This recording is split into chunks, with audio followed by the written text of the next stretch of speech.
Okay, I think we are live. And if you can send me a text, let me know we're live. Hi, my name is Sam Guild. I am incredibly honored to be the president of AIM at Melanoma. For those who are not familiar with our organization, I'm going to give you a quick 30,000 foot high, and I'll talk more about it later. So AIM was founded in memory of my sister, Charlie, who was 26 years old when she passed away from melanoma about 21 years ago. We started this foundation because we wanted to find a cure for this disease. And in the last 20-something years, it has evolved to something much greater than that. And I am proud to say that we are now an international resource based here in the US. So I first want to also now thank everyone for who's participating today, whether you're here in person or online. I specifically of course, want to give a shout out to UCSF and the UC Consortium for co-hosting this event. We're so lucky that they want to get to do this with us on a yearly basis. And of course, I'm so grateful for Jen and Kim at UCSF who are here today, even behind the scenes helping to create this. My colleagues, Anne and Eric, could not do this without you. We are a team, absolutely. I also want to give you a bit of housekeeping. There is an opportunity to ask questions. If you're here in person, you have some paper, feel free to write questions, and either Jen, Kim, or myself will collect those. If you are joining us via Zoom, it is so important to please put your questions in the Q&A. They can sometimes get lost in the chat feature, so please put those in. And if you're joining us via social media, in the comment section, and we will be sure to get those to the panel as well. And I think that's pretty much it. I'm going to pass it off, I believe, to Dr. Daniels, and he's going to take it from here. Thanks.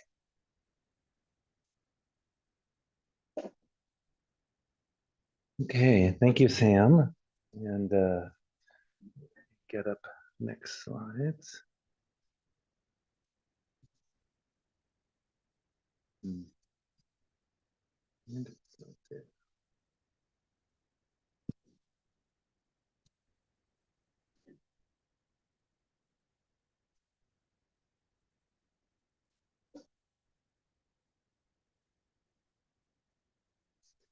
okay, there's two miscellaneous ones. And I want to thank everybody for coming so early to a wonderful place. Thank you, Dr. Dowd and company, for providing this room and having us up here. It's been wonderful. The UC Consortium started a few years ago as an idea of bringing together the UC schools and focusing on different cancers. And our group has been focusing on melanoma and non-melanoma skin cancers. And so I'm really happy that we're all getting together again and planning out the next year's activities. This morning, this is all about AIM.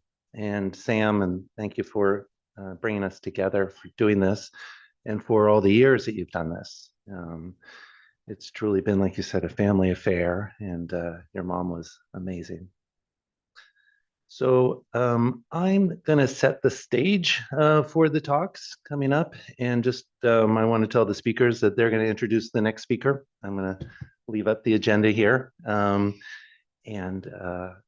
my focus is on challenges and opportunities in melanoma care.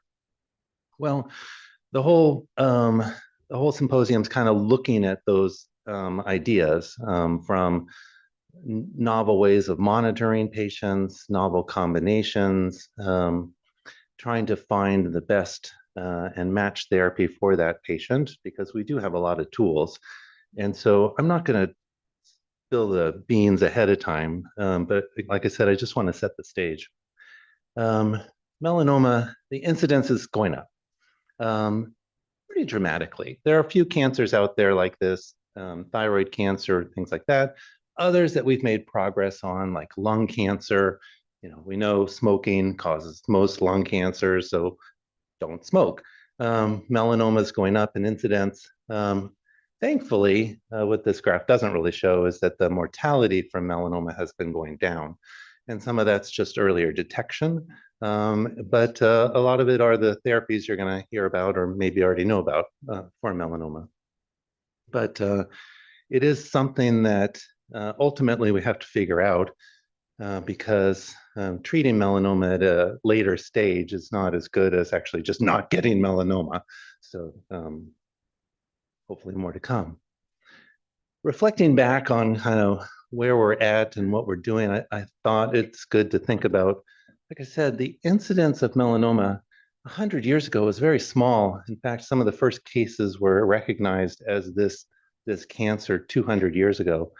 And series at those times were collected over years and were like 40 patients in a large referral center. And at the time, obviously, not obviously, but in medical oncology, modern therapies obviously weren't existed 200 years ago. We didn't really even have chemotherapy 200 years ago. That was more of a 1930s and forward. And so we really had nothing to help other than just cut it out. And so a lot of the attempts then were, as illustrated by this quote in 1902, was if you find one of these things, you gotta go wide and go far because it was recognized that these tumors spread through the lymphatics, recurred often, and it was really your only chance. And so these were huge surgeries that people were going through to try to rid themselves of the disease. That plate up above was just a drawing that started to recognize that the way melanoma was spreading was going downward and laterally. And laterally, it would just creep along, eventually getting into either the vessels or the lymphatics. But surgery started to evolve too during this time frame, and we defined margins that were acceptable. And we also started to realize that sometimes the spread to lymphatics was more of a marker of where the patient was rather than really helping out for the patient. And so surgery came up to a point where more surgery really wasn't helping. And one of the seminal things that helped patients ultimately was Don Morton, who was down at the John Wayne Cancer Institute. And what he showed was developing this technique of sentinel node mapping was that many patients didn't need those big lymphatic surgeries anymore. And so surgery started to be much more refined over these last 100 years. Coincident was an understanding of what this tumor was, which melanocytes are a pretty unique cell. Some of the themes that we learned from melanoma apply to many other cancers, but melanocytes are very intimate with the immune system. They actually present antigens from our skin and interact with many of the cells. And a concept was being developed that cancer was more than just a cancer cell, that it was a community. And in that community were ultimately recognized T cells, and a lot of communication was going back and forth. That communication we call inflammation. And inflammation could help the tumor grow, and inflammation potentially could get rid of the tumor because the tumor was dependent on some of this inflammation. So from these early Dr. Paget's look at the seed, the cancer, and the soil, this microenvironment that we'll talk more about, came this understanding that, hey, if we attack the blood vessels that are being attracted, if we attack or change the relationship between T cells, that maybe we can make some headway here. This was about the time that I came into oncology, was the realization that these molecules that were being discovered in mice and things like that actually had a huge role in cancer control. PD-1 is the one most people are familiar with because that's drugs like pembrolizumab, nivolumab, cemiplimab. These molecules were inhibiting our normal immune system from doing stuff. They are normal molecules that are in our body, regulating how our skin is nice and quiet and not itchy and rashy. Our colon is nice and quiet and no diarrhea. So these are molecules that are everywhere, but the cancer was taking advantage of these and keeping that soil just right for them to prosper. And so these checkpoint inhibitors came along. And while I highlight PD-1 there, also is CTLA-4, which is ipilimumab. And ipilimumab was really the first outpatient immune therapy in modern oncology to take advantage of this. And initially, it was something we'd never seen before, that we had this molecule that actually, in this illustration, you see, caused the tumor to grow. It got bigger after you started treating it. And that was the inflammation that it was bringing to the cancer and causing it to expand. Ultimately, in a fraction of the patients, that inflammation could then ultimately get rid of the tumor, as illustrated here. And Dr. Wilczek was really pioneering in developing these things. And the big seminal moment for kind of modern immuno-oncology was this study where for the first time we changed the survival outcomes for patients. Before that, we were just debating, okay, 1 chemo versus 2 chemos versus 10 chemos, but also we weren't really changing survival outcomes for patients.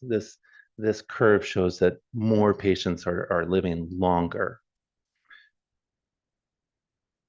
10 years later, from ipilimumab, we get results now where a substantial portion of the patients with metastatic disease are living longer by using these immune therapies and combinations. And this is not all of them. Again, don't want to steal the thunder for the rest of the talk, but we see that from that little green line down there, we're now north of 50% for patients overcoming the disease.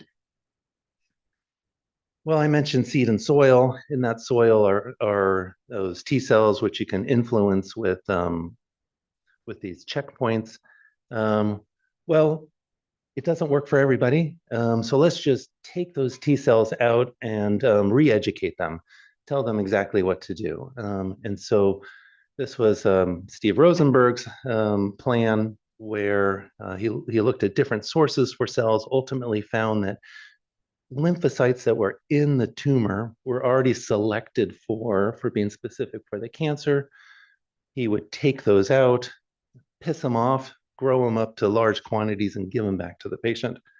And today, his vision, 30 years later, we can do. I like this picture just because of how young my surgeon is, and taking out a tumor to go get it processed. And this is just getting tumor out, growing them up. This was actually a picture from Rosenberg's lab, where each of those bags was a different patient's product.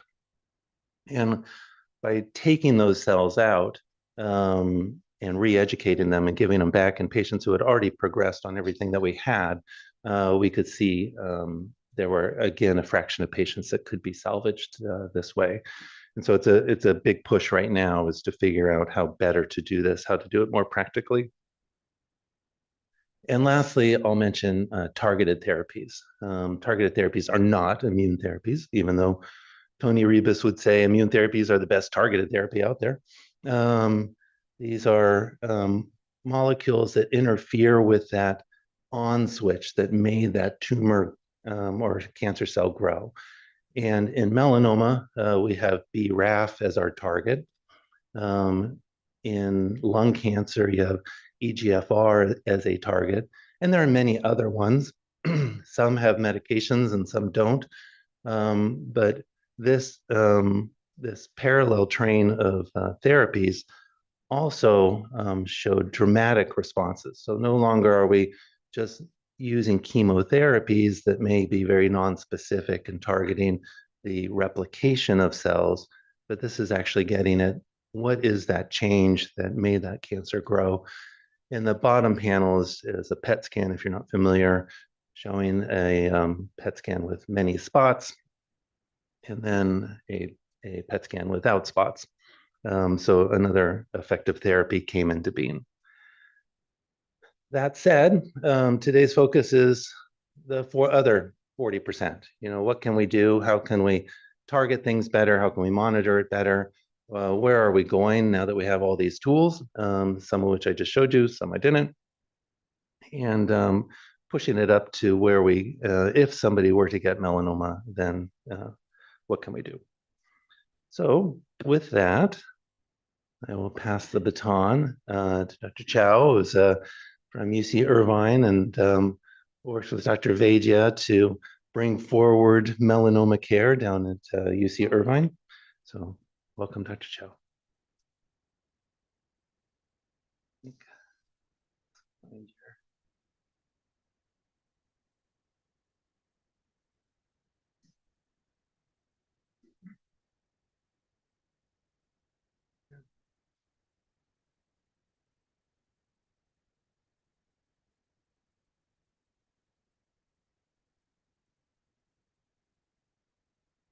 I might need some audio out.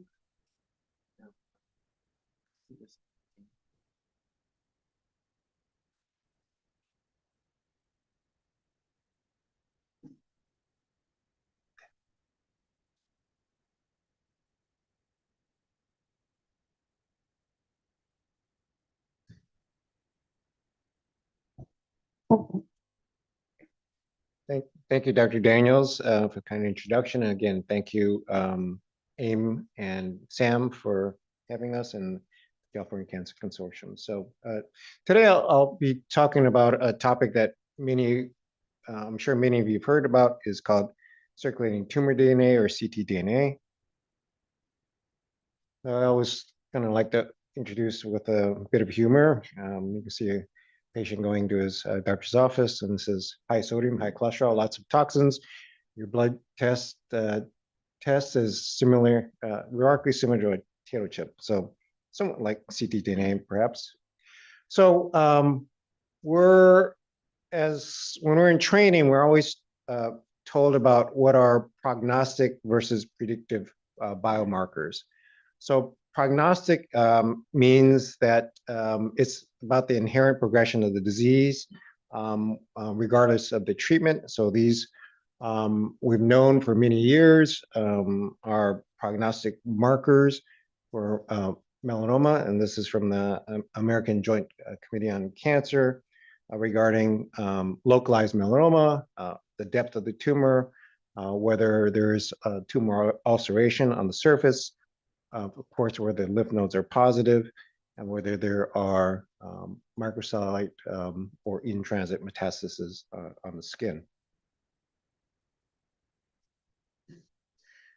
Prognostic, on the other hand, in training is whether you respond or a marker that of the tumor, whether you respond to the treatment. Excuse me, so I'm sorry, this is still, we're talking about prognostic here in advanced melanoma. So markers of prognosis include performance status, the site of metastasis, whether it's a soft tissue versus the lung versus the liver. Of course, unfortunately, the brain is a poor prognostic site. Something called the lactate dehydrogenase. It's a blood marker. It's present in around 30 to 40% of advanced melanomas. It's unfortunately very non-specific and can not only for the disease, but it's sometimes related to treatment toxicity or organ damage, sometimes autoimmune diseases. Other markers are S100, another blood marker, or C-reactive protein, which is a marker of inflammation. On the other hand, predictive markers are markers of the tumor that predict whether you're going to respond to the particular treatment. So Dr. Daniels mentioned BRAF, which is present up to 50% of oncogenic driver of melanomas. He mentioned PD-L1, also tumor mutation burden, a measure of the total amount of mutations in the DNA, and microsatellite instability, a marker of DNA repair.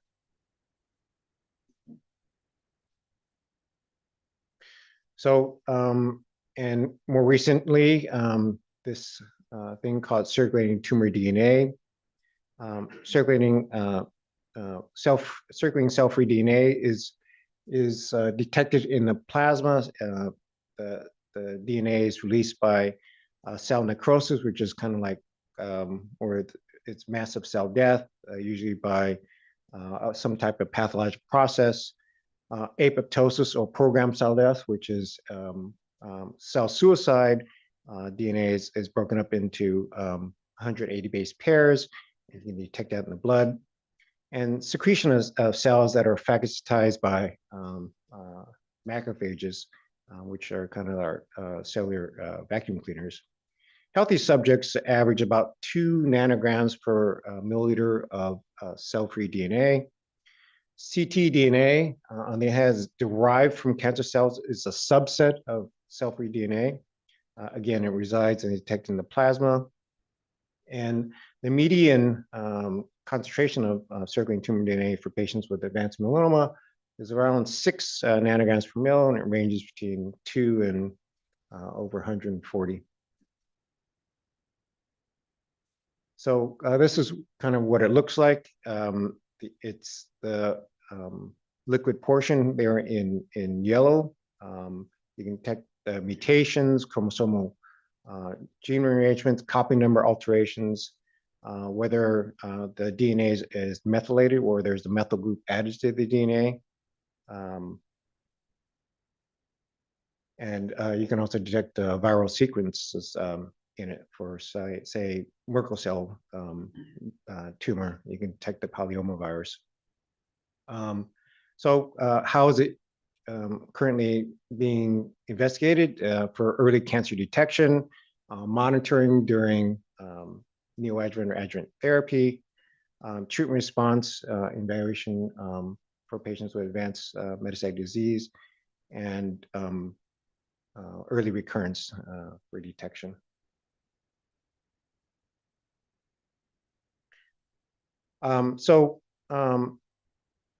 What they're looking for here are specific point mutations. So again, BRAF, which is present up to 45% of melanomas, NRAS, another oncogenic driver, up to 20% of melanomas.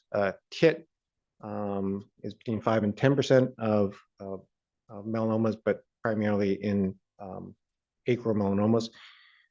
So ctDNA detection for these mutations is applicable in about up to 50% of melanomas. So they use a technology called digital PCR, and you can detect these mutations in the rest of the the normal alleler gene as low as 0.001%. So that's 1 times 10 to the 5th. You can use, so that's specifically targeting one mutation. Broader approaches are targeted exome sequencing, where you can detect gene panels, which are generally 300 to 600 plus genes that you can look at. And again, these are more for the patients who do not have these above mutations. I give you whole exome sequencing. The exome is about 1 to 2% of the genome, is around 20,000 genes or so, protein encoding genes. And then whole exome sequencing, where we have 3 billion base pairs of DNA, and you can use next generation sequencing to do whole exome DNA sequencing. So when they look at ctDNA detection, they we look at it as tumor informed or tumor agnostic. So tumor informed means that the mutation is previously known and you're looking for that mutation. So generally it's a biopsy or the original tumor sample. You send it to this company, Natera, which is in San Carlos, California, and then they can identify that mutation. Then you send the blood subsequently to them from the patient, and they're looking for that specific mutation that they identified from the tumor sample. Tumor agnostic means that the mutation is not known. And so we have many other companies that do these tumor agnostic testing, and generally they use next generation sequencing. We have Foundation One, Guardant, Caris, Tempest. Foundation One is targeted exome sequencing. Again, they're looking at around 300 plus genes. Guardant, somewhere around the same number. Caris is a little bit more. I think they're looking at around 400, and Tempest around 600 genes. So just kind of how has it been investigated, this ctDNA? So dating back to 2018, they did a retrospective study of a very large study of looking at adjuvant therapy. And again, this was before we knew a lot. They looked at a anti-VEGF vascular endothelial growth factor antibody called bevacizumab, which is used for many other cancers, some other cancers, but not particularly for melanoma. But in this trial, they identified out of this 1,500 patients, 161 patients actually had a BRAF mutation in their group. And they looked at stage 2 and 3 patients enrolled in this adjuvant trial. So they retrospectively had blood that was stored, and then they looked at detection of ctDNA. So all these 161 patients had the mutation, but the mutation was only detected in BRAF was detected in 15 out of 132 of the samples. So 11% of known BRAF mutated patients actually had detectable ctDNA. Similarly, NRAS, they had 29 patients they knew had NRAS mutation. And 4 out of the 29 had a NRAS mutation, so that's 14%. And the blood was drawn at less than around time of surgery or within 12 weeks of the surgery. And they stratified the patients based on if you had a mutation that was detected on ctDNA. And you can see in blue, the survival curve. Again, this is all retrospective. If you were undetectable, you did better than if you had ctDNA detected at time of surgery or within 3 months of the surgery. That's the baseline. So Zainab Aralou down at the Moffitt published in Cancer in 2023, and moving forward a few years, of their patients there at Moffitt Cancer Center in Florida, and they had several cohorts that they looked at. So they had cohort A, 30 patients with stage 3 melanoma who received adjuvant immunotherapy or observation, and looked at blood draw at pre-treatment for ctDNA, and then after 6 weeks treatment. So you can see on the right, those are individual patients, 1 to 30. And if the circle, the time of the blood draw, the circle was clear, you had no detectable ctDNA. If it's black, that's when you unfortunately have a detection of ctDNA. So the majority of patients you can see didn't have detectable ctDNA, but some did, some from the very beginning at time 0, some at a later date. You can see patient 1 had detectable ctDNA now at around 9 weeks of therapy or so. So then they did these curves looking at the outcomes of patients.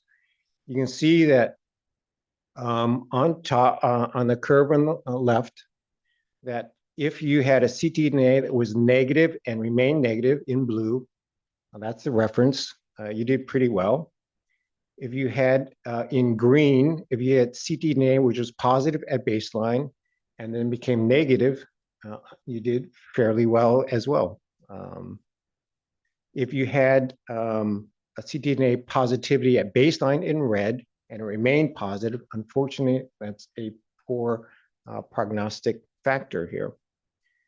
If you had ctDNA, which was negative initially at baseline and turned positive in yellow, you can see that you have an intermediate prognosis. So that was cohort A. Cohort B is patients, similar number of patients, had unresectable stage 3 or stage 4 melanoma, and they received immunotherapy. Again, they looked at the baseline pretreatment and again at 6 weeks. Again, most of the patients you can see on the left actually had detectable ctDNA at baseline. And then some turned negative. You can see that the circles are now clear. Some remained positive and some intermittent positive and negative. So when they looked at the ctDNA after draw after 2 to 4 cycles, so this was again after at least 6 weeks, they looked at the patients based on if the ctDNA was negative initially, or ctDNA was positive in the first graph in the middle. You can see if your ctDNA was negative at, again, I'm sorry, after 6 weeks of treatment, you did very well. If your ctDNA was positive at 2 to 4 cycles of treatment, unfortunately, you did poor.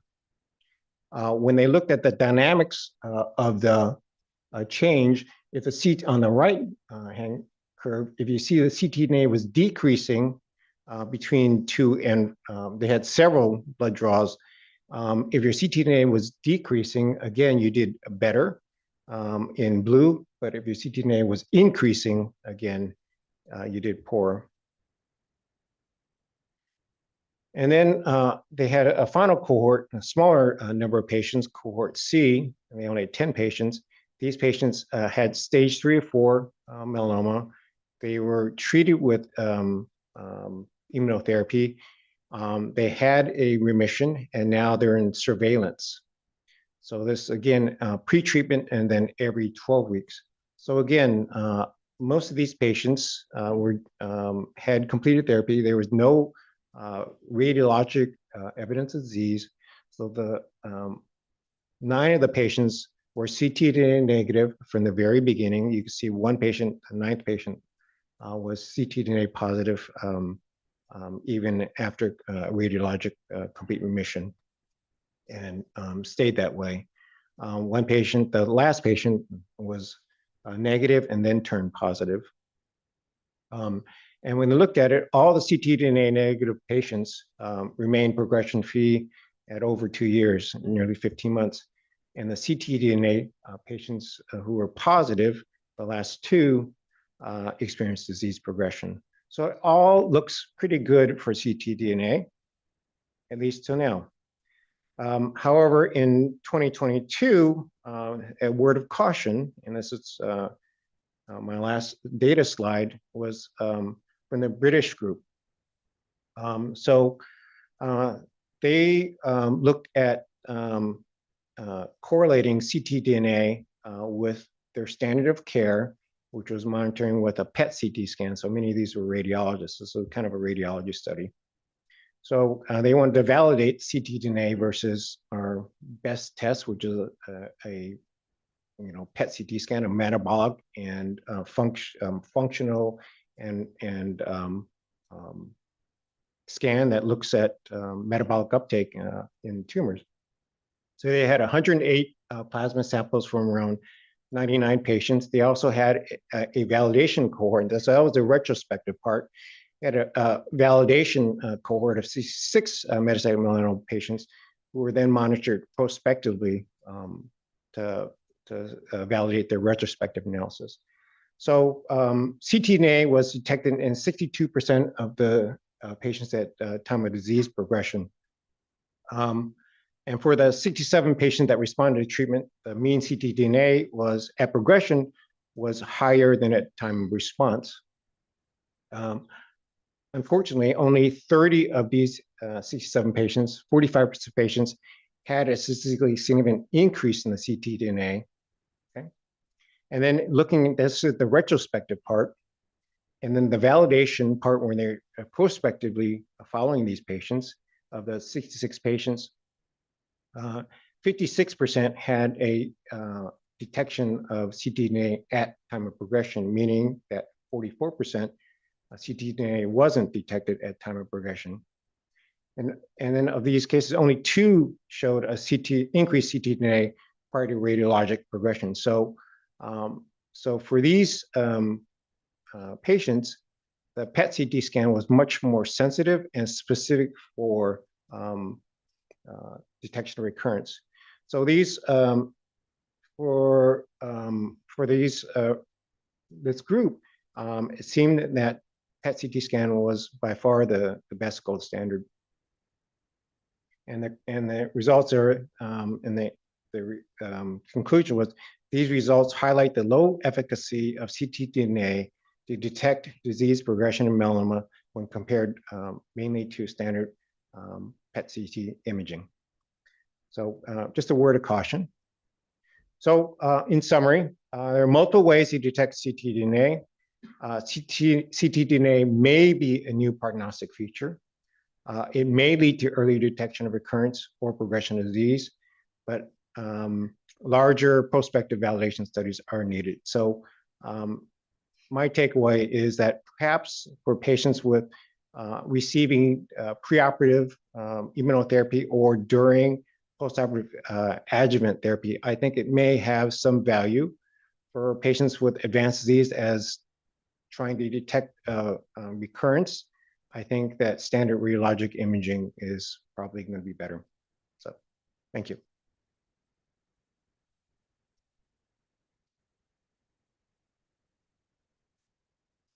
And then I believe my colleague, Dr. Purva Vaidya, she is assistant professor at UC Irvine. We helped recruit her from UC San Diego, where she did her training. And so Dr. Vaidya is going to talk to us about neoadjuvant immunotherapy. Pardon me, excuse me.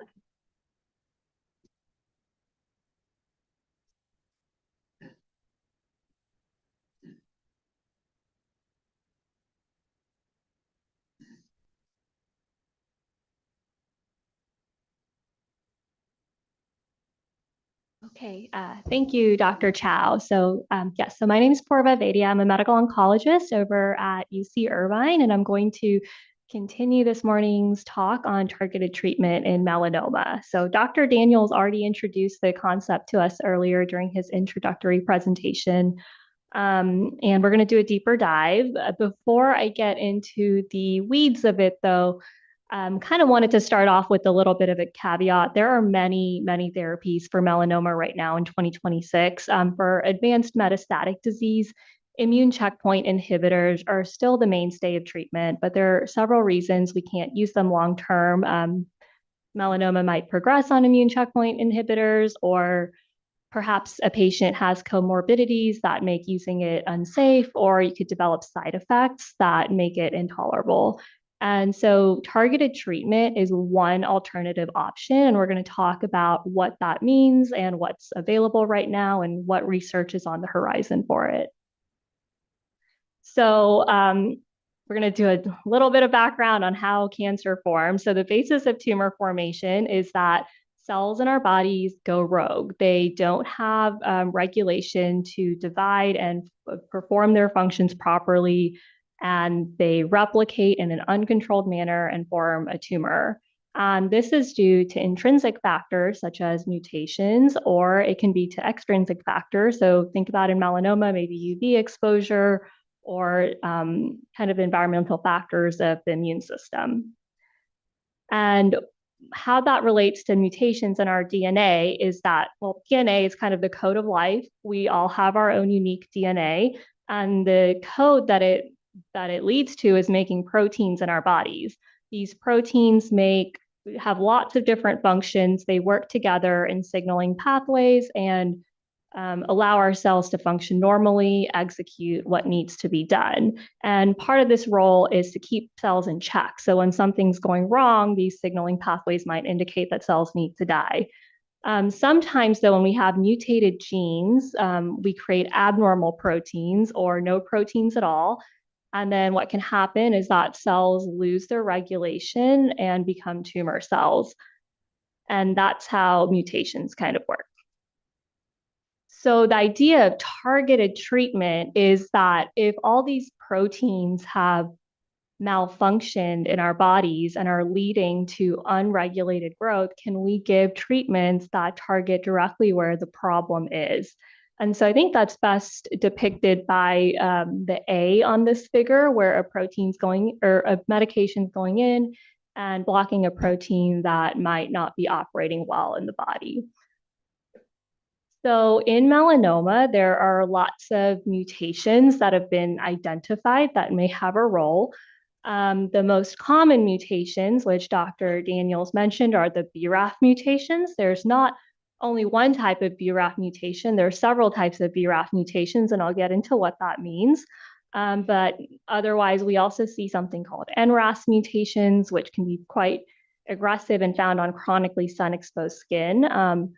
c-KIT mutations, which are often found in APRIL melanomas. These are melanomas that are found on our palms and our soles. And then there are other genes like TERT, CDKN2A, NF1, P10, TP53. They have implications for prognosis, but for a lot of these genes and these mutations, we don't have targeted treatment available just yet.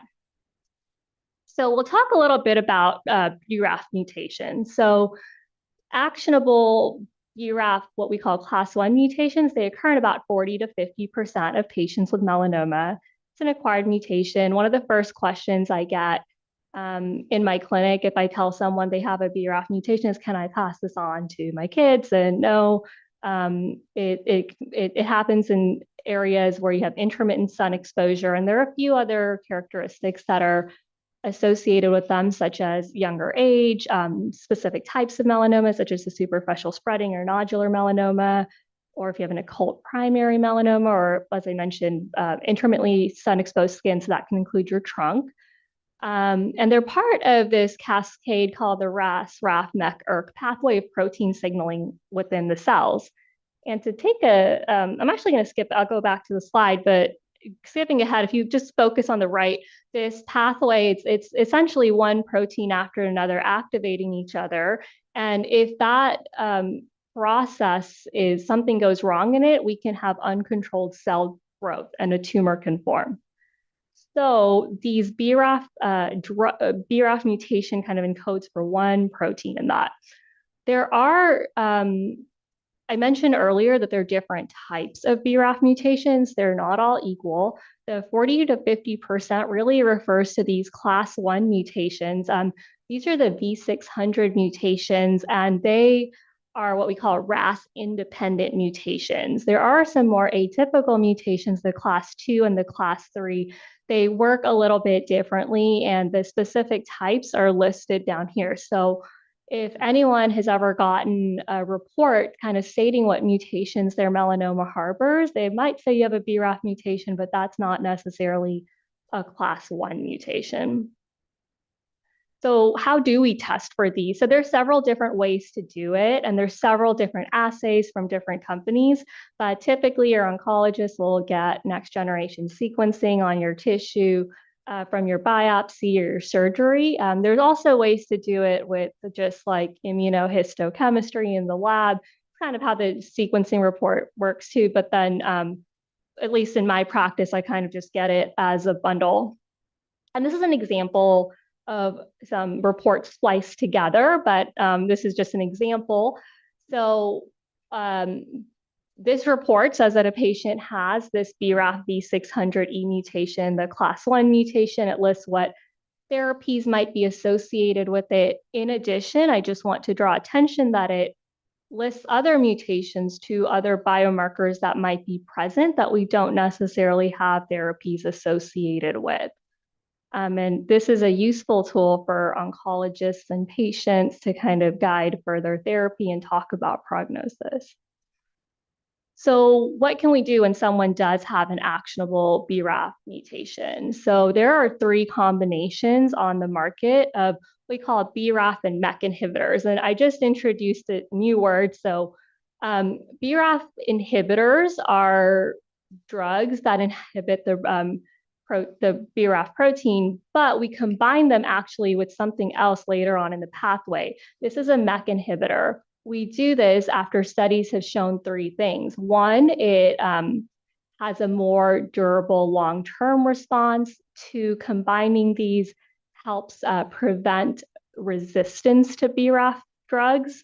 And then 3, there's some side effects that can happen when you just take the BRAF drug, but if you combine these, it can reduce the side effect of this. So studies have really shown us that combining them is the best approach. And then there are 3 different combinations that are available. There's dabrafenib, trametinib, venurafenib, cobimetinib, and encorafenib, binimetinib.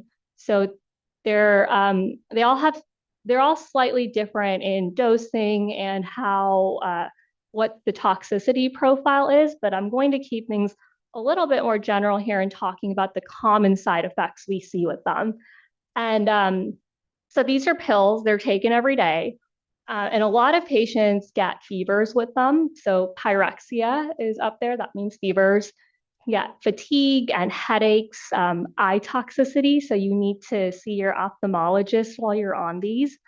I can get hemorrhage, so bleeding. It can cause pulmonary problems with cough or inflammation of the lungs. There are a lot of skin toxicities too. So some patients get rashes, but then other patients can actually also develop secondary skin cancer. So while you're on some of these drugs, you have to see your dermatologist every couple of months. It can affect the heart. So this can reduce your ejection fraction and cause like a heart failure. So before starting, you have to get an echocardiogram and you have to get it periodically while you're on it. Other things are joint pains, nausea, vomiting, decreased appetite, edema. And really, I think, like when you get immune checkpoint inhibitors, you're going to an infusion center, you're getting like an IV, you're sitting there, it's a whole process. And it kind of seems easier to take pills sometimes if you're kind of in that, if there's an indication to do so. But what I tell my patients is that these also have quite a few side effects, and sometimes it takes a little bit of tweaking to get people on the right dose and get them to the point that they're tolerating it. You still have to see your oncologist very regularly and do all the monitoring and get frequent blood work. So going back to my very first slide, now that we've kind of put everything in context, I wanted to reemphasize the point that in metastatic melanoma, though, even if you have this BRAF V600 mutation, we don't use these targeted treatments first line. This is based on a clinical trial, the DREAMseq trial, and what they did is they took patients with BRAF mutated melanoma, and they either gave them standard of care immune checkpoint inhibitors with nivolumab, ipilimumab first, or they gave them the targeted treatment with dabrafenib, trametinib first. And what we found is that patients did much better at the 2-year mark when they got the immune checkpoint inhibitors first. So standard of care is still to do immune checkpoint therapy first, and if there's a reason to move on, then we do the inhibitors. But this slide will go a little bit more into the more specific situations in which we use them. So in stage 3 disease, or when you've taken it out and there's an indication to do a year of post-operative treatment, patients benefit from getting the pills. There are times that and it's a discussion between patient and oncologist. There's no head-to-head trials to really say if getting the inhibitors after surgery is better versus the immune checkpoint inhibition. There might be factors in a patient's medical history, on a patient's NGS report, or another thing that the oncologist might make a recommendation. So this is really just a discussion to have with your oncologist. And then in metastatic disease, we use them after failure of immune checkpoint inhibitors or if there's intolerable toxicity to them. And then another kind of way we use them that's very helpful is that if somebody comes in and they have a lot of melanoma in their body and we're quickly able to get that BRAF mutation status, we give these pills to rapidly reduce the bulk of disease. And then after 6 to 8 weeks, we can switch them back to the immune checkpoint inhibitors because they have a better outcome long term. But it's a really good tool to kind of bridge that therapy and get a response quickly because they work more quickly than the infusions. So there are some other targeted therapies for the other mutations that I mentioned. These mutations are not as common, and a lot of these drugs are used in many other cancers. We see them used in some hematological cancers, lung cancer. So these are drugs like imatinib for KIT or crizotinib for ROS mutations. There's entrectinib and larotrectinib for NTRK mutations. Imatinib for NRAS. So these are typically, they don't have that durable of a response and we use them off label. So they're certainly not our first line treatment. But that's not to say things aren't being investigated and there's a lot of exciting work happening. So there's a nice review written in our ASCO educational book last year about targeted therapies that are under investigation. So these are drugs that either target different proteins in that pathway that I showed or target multiple proteins. There are other mutations that we are aware of that don't have established targets yet. So we're exploring that. There are other there's overlap too between other types of mutations in other cancers, and perhaps there's a role for drugs that we use in, for example, like breast cancer to overlap with melanoma pathways and use here. I would say that's really kind of where the future horizons are for this area of treatment.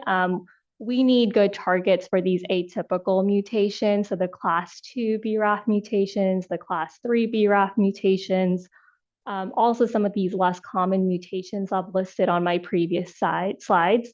There are trials ongoing to see what happens if you combine the BRAF MEK inhibitors with immune therapy. There might be a role for them in a neoadjuvant setting, although I don't think the preliminary data has really led anywhere with that.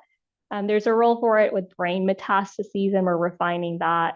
And then, of course, with these drugs, sometimes we develop resistance. I didn't get too much into that in my presentation, but I did mention it, which just basically means patients stop responding after a little bit of time. So we're developing things to overcome that resistance.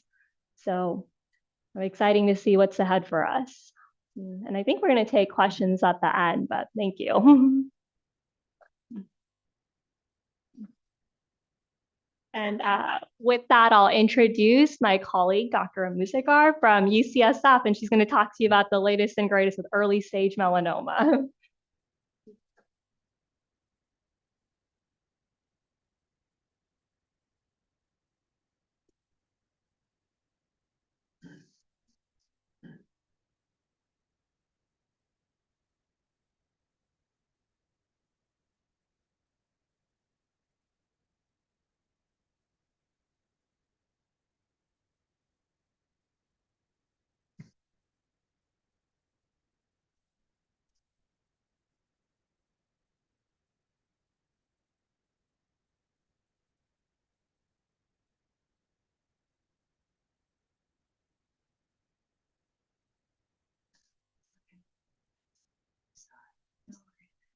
Oh, so you're I don't know, I don't see it either. When did you send it?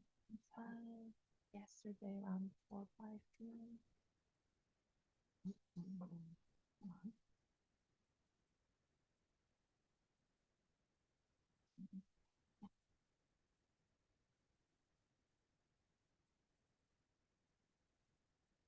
Okay.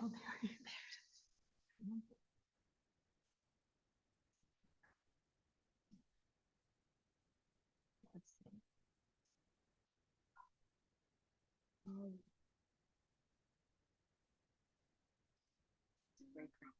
Okay, yeah, I guess we can take a break and we can. Okay, let me just download this. Oh, no, yoga. So we're ahead of schedule, so we thought maybe we would do some questions now, then after the break, go back to the presentations. Yeah.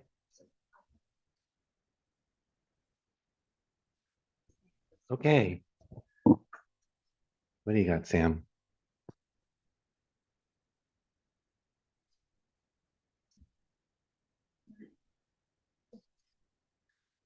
Okay. May I learn efficacy of combo treatment when I'm taking low-dose steroids for management of combo side effects?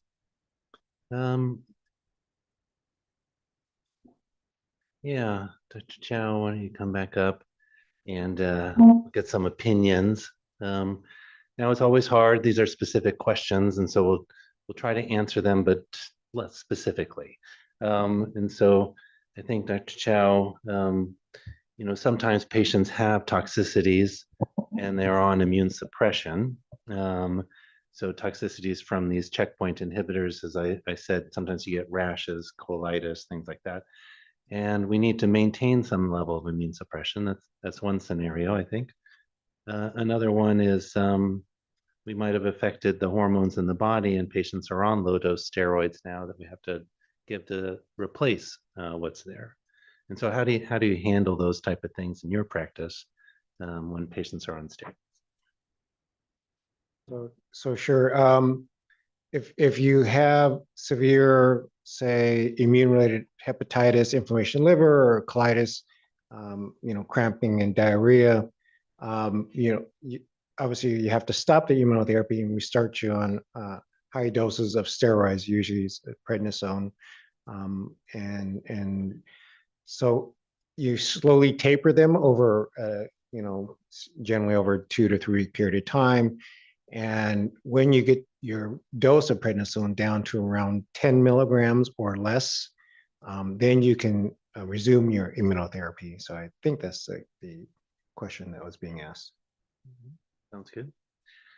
There is a hand up. Yeah. Sir. Sure.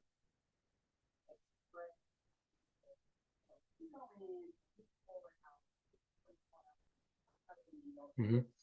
Mm-hmm. So the question is, we sometimes have to confirm metastatic disease or get some more information on the tumor, and we need a biopsy to run some of these fancy assays that Dr. Chow was talking about for circulating DNA. And what are the risks? And the risk, is there a risk of spreading the tumor? So what I'll say is, yes, everything we do has a risk. That's our usual disclaimer. The other risks that happen with the biopsy are infections and bleeding and other things. We do think about tumor spread. Usually what we see, if we see a tumor spread, is along the track of the needle rather than it releasing it out into the world. And it's different for different cancers, but for melanoma, what we see is a biopsy, and then as the needle pulls out, we might see some seeding along the needle track. And that gets to probably the biology of how tumors spread. It's not so much that we stabbed them and caused them to bleed, it's that they adapted to the ability to spread. They gain the ability to survive in the bloodstream, to adapt to a new environment and things like that. And so I know it's a common question we get. Hey, I don't want to poke the bear, but it doesn't seem to in our data sets to lead to spread beyond that site that's already contaminated with the cancer. Yeah, there has been seen. Yeah, because we've seen that in other tumor types too, such as breast cancer, hepatomas. Mhm. Yeah.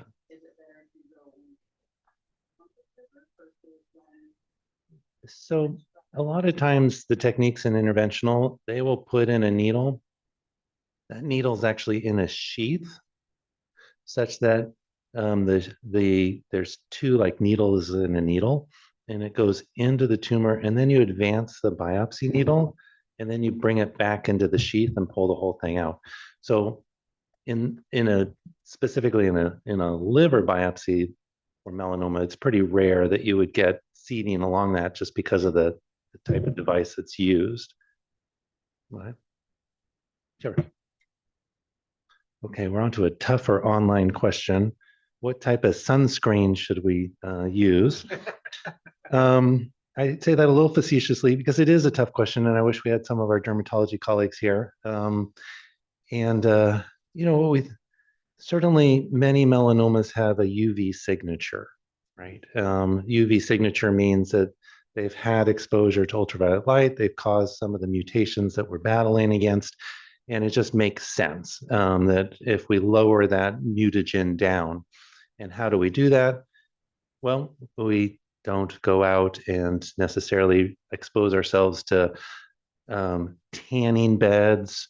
We don't necessarily go out and lay on the beach all day until we turn red like a lobster.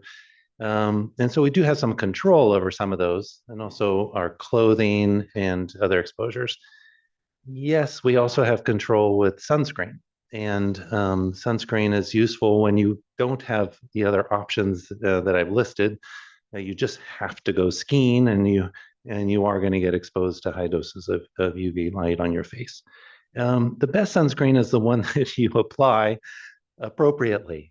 And so you don't want something you're not going to wear. And sometimes patients come in and they have the cosmetically not attractive look of zinc oxide or something. And so if you're not going to wear it, that's probably not the right one. I think there's a little bit of a debate. I personally tell patients if they're going to wear sunscreens, wear something with a metal in it. That's zinc typically, and now there's formulations where it's clearer. But again, it's getting back to it's really more important that you apply it in those cases you need it and reapply it after a little while. So that's my sunscreen answer. Talk to your dermatologist. And then question after going through, okay, after going through the protocol of the 2 strong IPI and Nivo drugs of the initial immunotherapy every 3 weeks, and then from low dose for 24 months on one drug, what is the mortality rate? So, that's a hard question to answer these days. And I don't personally like to talk about mortality rates. We certainly have to talk about mortality because we're not curing everybody. And we need to acknowledge that. Ipi-Nivo, Yervoy Opdivo, for those fancier names, is one of our most effective combinations, but it doesn't work for everybody. At the end of Ipi-Nivo, if one still has cancer, that doesn't necessarily mean death.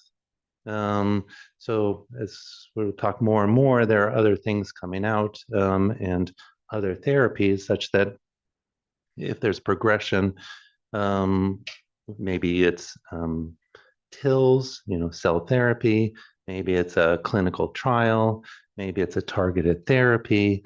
So there are lots of things that make it really hard to talk about mortality rates. Now, certainly from the clinical trials, we have curves that show survival, but recall that those curves happened 10 years ago, right? So the data that we have really doesn't reflect data today. So I don't know if any of my colleagues have a different approach. I personally don't say, oh, you have a 53% chance of getting, that's just, I don't find helpful. I don't know if that answers the question. when does it make sense to retest the efficacy of immune therapy with circulating DNA testing against severe reactions? Any new understanding around the testing process? I'm going to rephrase this. Is it helpful to have circulating DNA tested during immune therapies or therapies to monitor either toxicities or response to therapies? And or how do you, Dr. Chow, use circulating DNA in your current patients? So I'll have to be honest, I'm not the biggest proponent of monitoring for ctDNA. I think the data is still remains to be seen whether it's helpful. It's absolutely been shown to be very helpful for other cancers where shedding of the DNA is much more detectable or common. In, say, for colon cancer, it's no question that it helps to de-escalate therapy for patients. It's shown in prospective studies, bladder cancer as well. But for melanoma, again, the data is still not out there. I mentioned that for patients with advanced disease, to try for as a means of surveillance, I think standard imaging is better, and it was shown by the British group in my last slide. Again, where I foresee that it may have some benefit is while you're on treatment for monitoring if you're responding to the treatment or not and whether to change. But again, that remains to be seen whether in prospective larger studies whether that is true or not. A couple more. That's okay. I like this one. I like them all.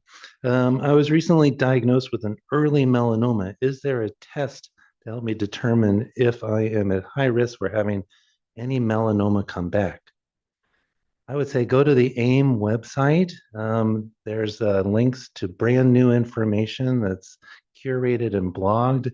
And it was just highlighted that a gene expression profiling test was recommended by the NCCN for just what you're talking about.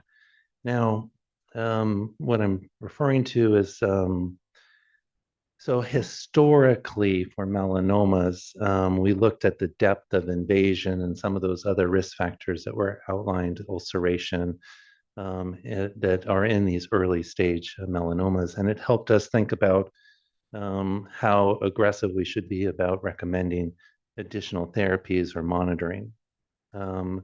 But more recently, there's been looking at inside the cell to see what the cells are kind of talking about and talking to each other, and looking at gene expressions, this communication pathways within the cells, gives an idea of if they're interested in spreading or not.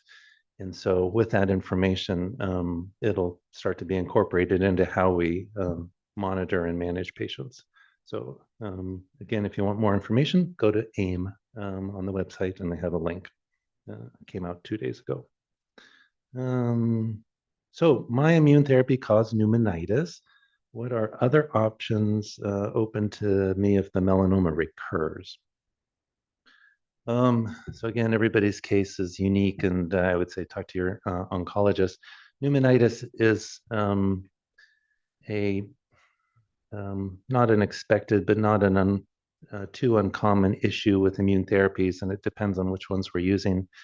And so some of, a lot of times pneumonitis scares a lot of us because while we have steroids and we can bring it back down, the lungs sometimes start to react such that they lose capacity, and we don't feel comfortable risking exposure again for a patient. And so it does limit further immune therapies in some patients.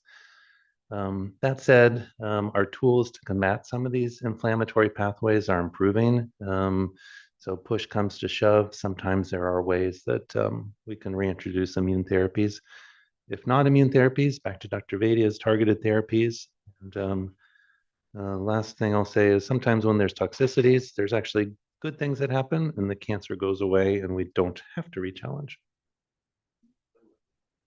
Oh, inflammation in the lungs.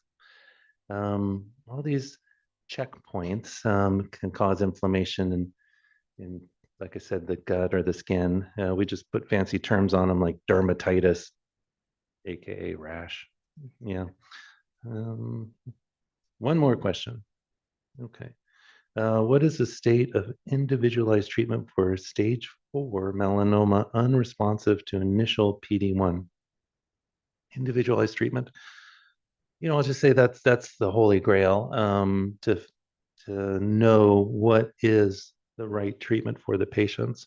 Right now, it's in the last 20 years, our ability to sequence and understand the tumors has just gotten tremendously easier.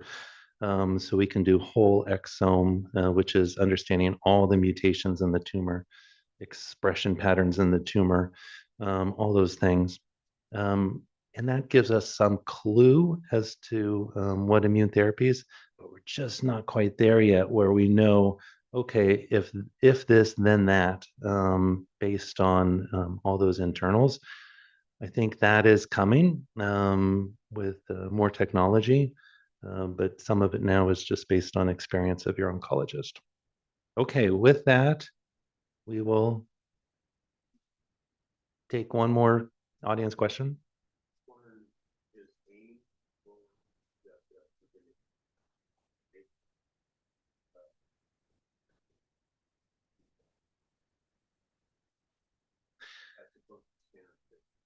So are there any off-label medications that we use in melanoma, or are we looking at that?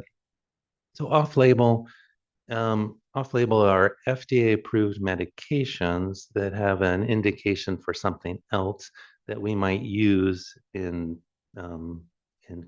care.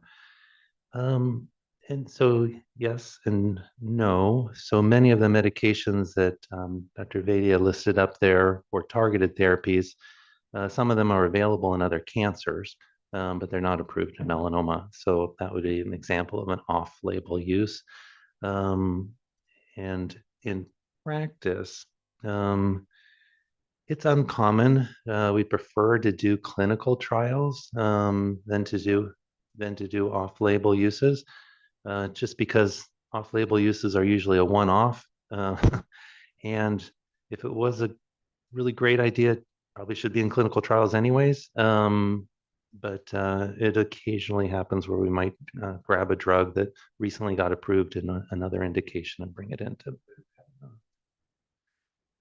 Off-label means, yeah, that it's approved for something else. Yes. Okay, with that, we will take a 15-minute break. Thank you.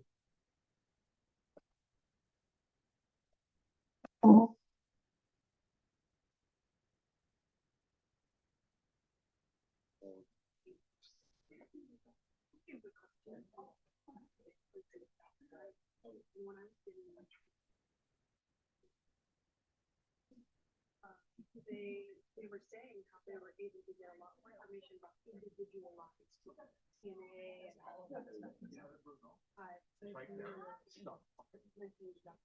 I'm curious what your Yeah. I agree that it's I think there's going to be a lot of advancements, and that's why I feel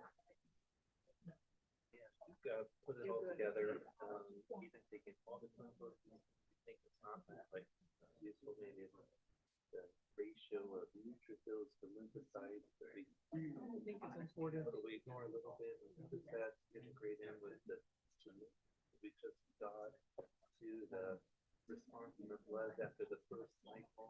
There's so much information that's not really accurate. I think that's holding it up. Just the taking the information. Yeah. Because I think issues and just going with the data.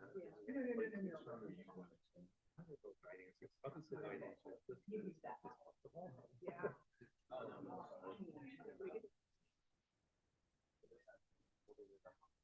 Cool.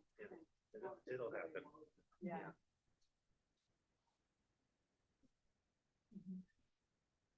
Yeah.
Do you know which one is yours?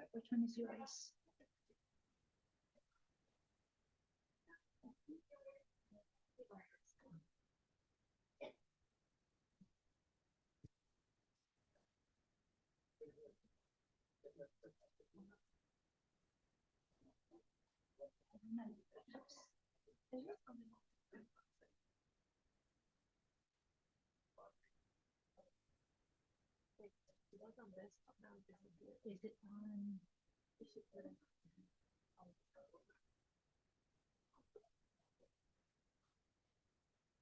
Yeah, I did it right.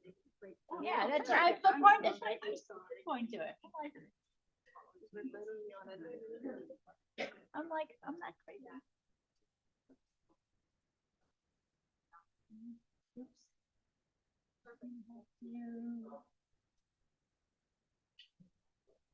Did he look? Yeah, there you go.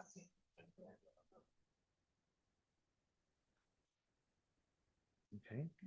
Ready? Okay. Okay, welcome back.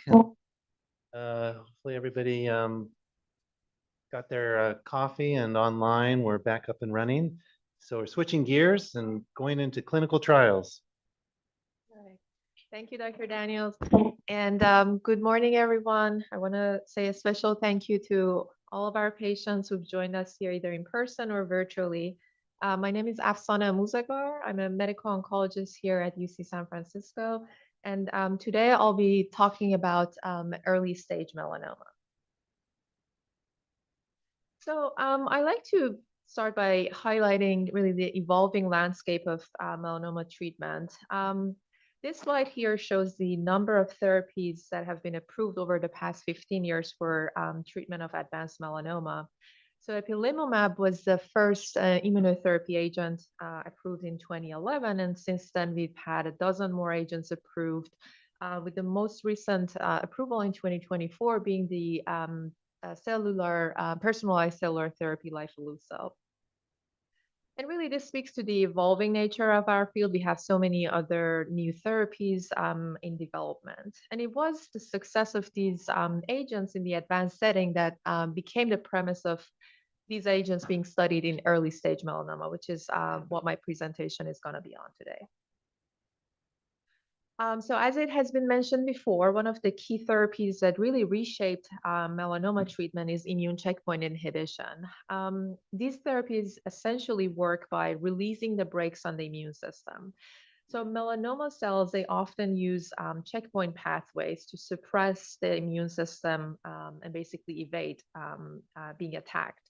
And by blocking these checkpoints, we can restore that T cell activity and enable the immune system to recognize the cancer cells and eliminate them.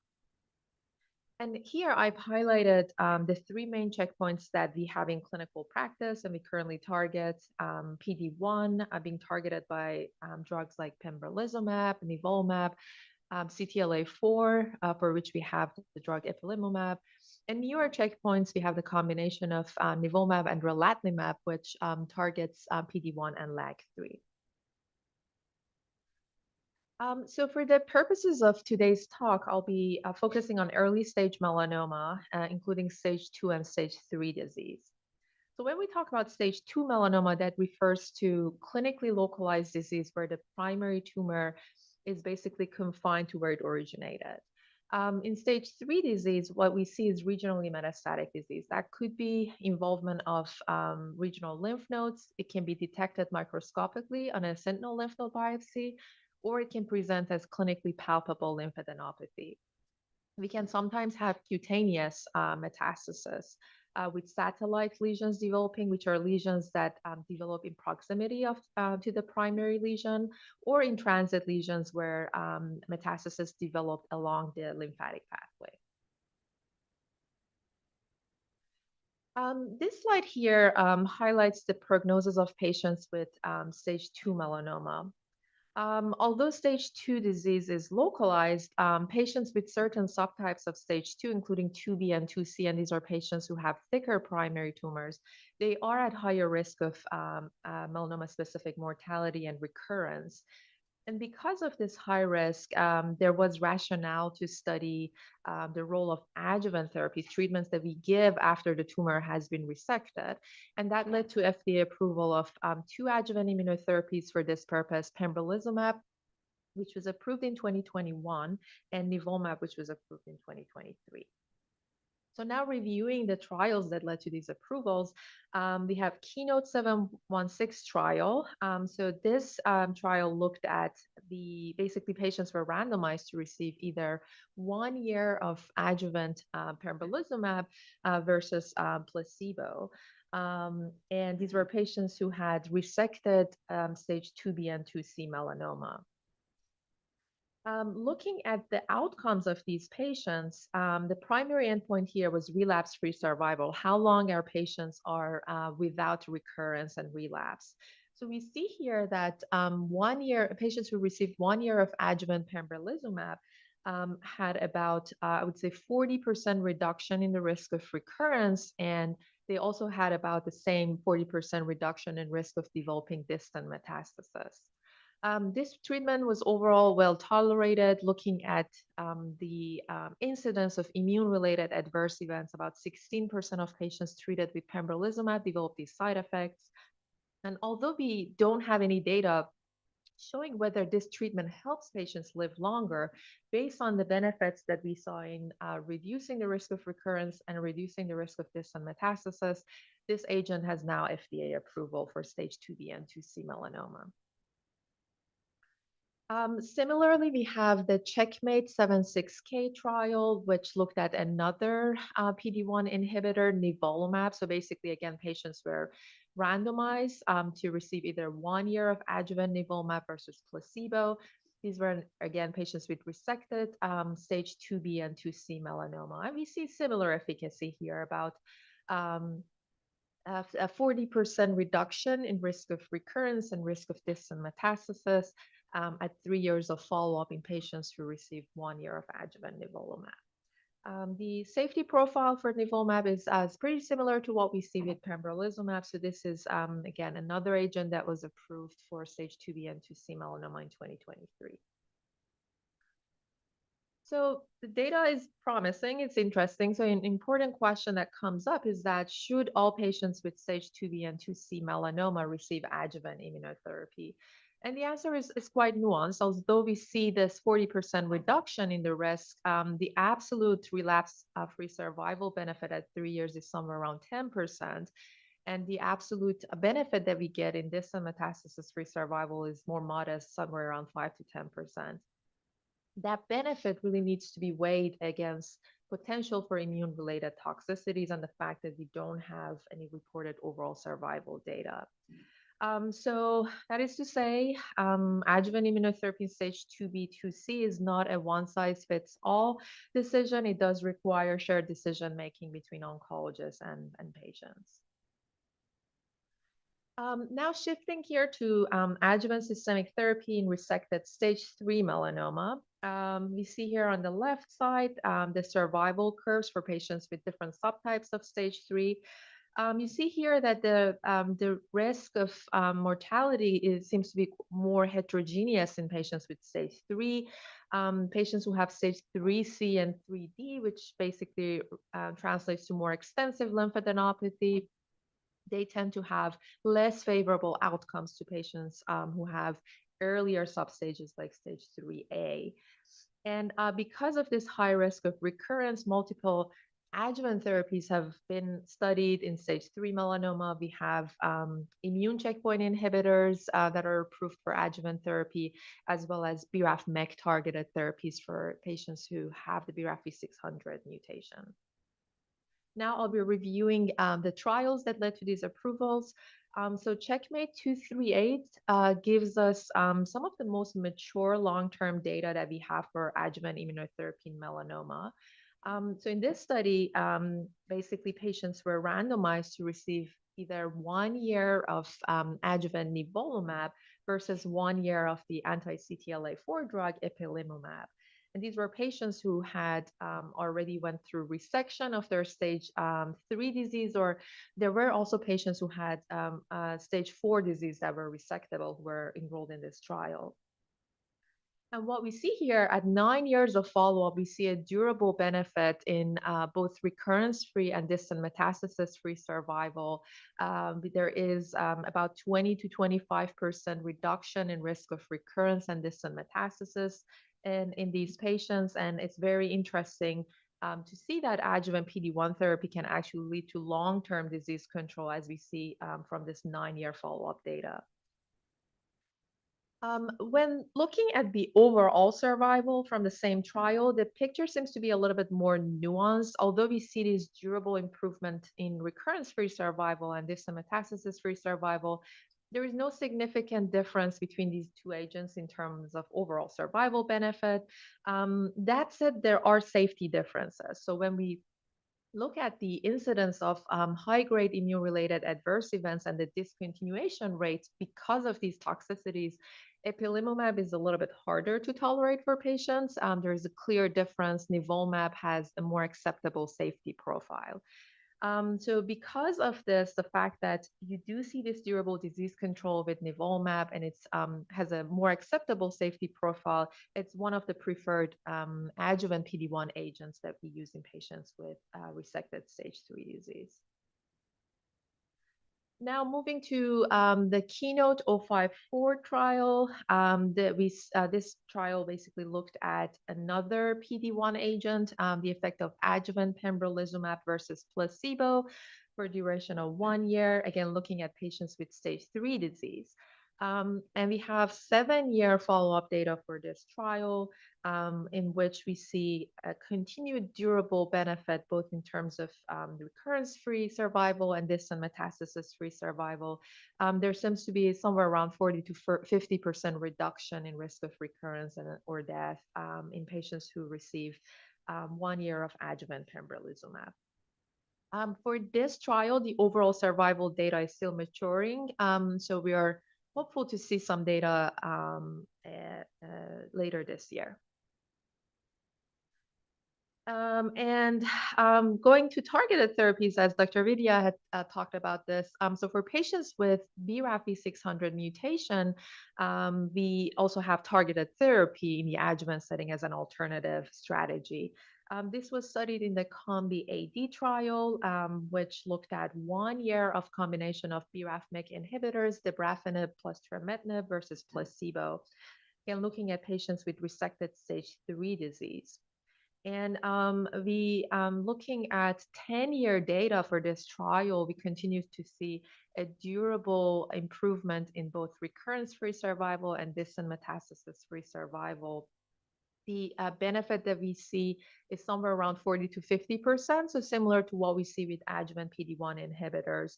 Again, showing that we could get long-term disease control with adjuvant targeted therapy as well, and this is an option for our patient populations who have BRAF mutation. When we look at the overall survival data for this trial, there is a signal towards some benefit with targeted therapy, although it did not reach statistical significance. And at 8 years, we see that the overall survival is 73% with dabrafenib plus trametinib compared to 66% in patients who received placebo. And it's interesting when we stratify the patients based on the type of BRAF mutation that they had, there seems to be a more pronounced benefit in overall survival in patients who had the BRAF V600E mutation compared to V600K. So far we've talked about PD-1, anti-PD-1 therapies or targeted therapies in the adjuvant setting, like PD-1 monotherapy. But because we had such good success with combination immunotherapies in more advanced settings, the question that was asked was, does it make sense to intensify the adjuvant therapy by giving combination immunotherapies rather than single agent immunotherapy? And there were 2 large trials that addressed this question. The Checkmate 915 compared adjuvant nivolumab plus ipilimumab, what I will refer to as ipi-nivo, versus nivolumab alone. And in Relativity 098, nivo plus relatlimab, or what we call Opdualag, was compared to nivolumab. And both of these trials looked at patients with resected stage 3 or 4 melanoma. And basically what we're seeing here that we don't see any additional benefit in terms of risk of recurrence by using a combination therapy approach. What we do, however, see is that the combination regimen is associated with higher risk of immune-related adverse events, tougher to tolerate without any added benefit. So collectively, what these studies show is that intensifying the adjuvant immunotherapy does not necessarily translate into better outcomes, and it does come at a cost of additional side effects. So another way that the field is evolving is whether we can personalize the adjuvant therapies. I want to include here the mRNA 4157, which is a personalized neoantigen vaccine. This is created based on sequencing each patient's tumor. So it's very individualized. And the goal of this therapy is to broaden and deepen the anti-tumor immune response. So in the Keynote 942 trial, this was a phase 2 trial that looked at patients with resected high-risk stage 3 and 4 melanoma. They randomized them to receive either pembrolizumab alone, which we know is effective in the adjuvant setting, versus giving the personalized mRNA vaccine plus pembrolizumab. The vaccine was given every 3 weeks for up to 9 doses, and the pembrolizumab was given at its standard dosing that we use in clinic. So looking at a median follow-up of about 23 months, what they saw was that the combination of the mRNA vaccine plus pembrolizumab led to an improvement in the recurrence-free survival and distant metastasis-free survival. The benefit, we saw about 40% reduction in risk of recurrence, more pronounced about 60 to 65% reduction in risk of distant metastasis in patients who received the personalized mRNA vaccine plus pembrolizumab.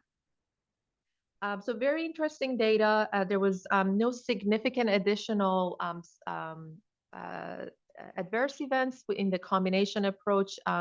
Most of the side effects that were observed were kind of expected of what you see with pembrolizumab or vaccine-related toxicities.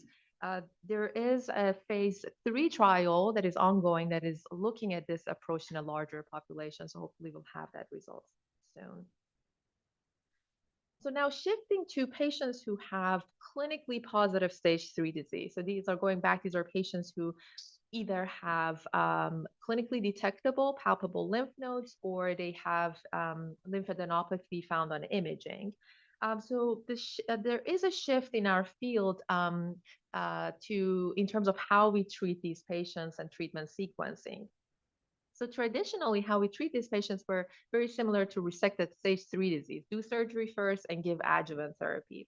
But now that we're changing the way that we're thinking about the treatment approach, and I'll be going through some of the data that led to this shift where we would start with immunotherapy first, follow that with surgery and additional immunotherapy in the adjuvant setting.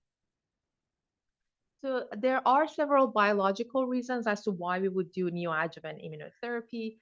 One is that we could potentially improve the surgical resectability by reducing the tumor burden. We will have the ability to elicit a stronger immune response because you'll get a more immune priming with the primary tumor intact and in place. So theoretically, you're getting improved efficacy of immunotherapy by using it in the neoadjuvant setting. And the other important thing is that we would be able to evaluate each individual patient's response to neoadjuvant immunotherapy, potentially tailoring how we would treat them in the adjuvant setting. So this brings us to SWOG 1801. This was a trial that directly tested the question of treatment timing. So this was a randomized trial, enrolled about 300 patients with stage 3 or 4 melanoma. And patients were randomized to receive either standard adjuvant pembrolizumab alone or in a neoadjuvant approach where they received 3 doses of pembrolizumab before surgery, then went ahead and got surgery, and then received the additional cycles of pembrolizumab in the adjuvant setting. Looking at the relapse-free survival or event-free survival for these patients, we see a dramatic difference. At 2 years, patients who were treated with the neoadjuvant approach had about 72% of them were recurrence-free compared to 49% in the adjuvant-only group. The neoadjuvant therapy approach was tolerable. It didn't come at a cost of additional toxicity. Patients were able to proceed with surgery. And looking at the pathological response rate with this approach, which is basically the amount of viable tumor that we see in a surgical sample, about 53% of patients had what we call a major pathological response, meaning they had 10% or less viable tumor in their surgical sample. With longer follow-up, we continue to see that durable benefit in reducing the risk of recurrence. The 3-year event-free survival data that was recently presented, we see that that number is somewhere around 68% in patients in the neoadjuvant group compared to 56% in the adjuvant-only group. So overall, there seems to be somewhere around 30 to 35% reduction in risk of recurrence by using a neoadjuvant approach. And one of the important insights that these neoadjuvant trials gave us is the prognostic value of the pathological response. So looking here at the recurrence-free survival and overall survival of patients stratified by their pathological response on the surgical sample, we see that patients who had a complete response, meaning no viable tumor on the surgical sample, or a near complete response, less than 10%, these patients did exceptionally well. And unfortunately, patients who were either partial responders or did not respond at all to immunotherapy, they tend to have less favorable outcomes. The NEDINA trial took this concept a step further by formally integrating a response-adapted therapy into the treatment algorithm. So this was a phase 3 trial in patients with resectable stage 3 melanoma, and they compared a neoadjuvant strategy using 2 cycles of combination of ipilimumab plus nivolumab followed by surgery versus upfront surgery followed by adjuvant nivolumab. And what they did was that in the neoadjuvant arm, the post-operative treatment was really dictated by how patients responded to immunotherapy. So patients who achieved a major pathological response, which was again defined as 10% or less viable tumor in the samples, they received no further systemic therapy. They proceeded directly to surveillance. So that was a major shift in our ability to de-escalate treatment in patients who have good responses to immunotherapy. But patients who did not achieve a major pathological response, they either received basically they went ahead and got a more intensified treatment regimen. If they had the BRAF mutation, they were switched to targeted therapy. If they didn't, they were continued on adjuvant immunotherapy. So looking at the most recent 2 years of follow-up, the event-free survival and distant metastasis-free survival for these patients, there is a clear difference here. Patients who were treated in the neoadjuvant approach had about 60% reduction in the risk of recurrence, with about 60% reduction in risk of distant metastasis. So quite a significant difference here. And in the neoadjuvant arm, nearly 60% of patients achieved a major pathological response, and almost half of them actually had zero viable tumor in the surgical sample, which we call complete responders.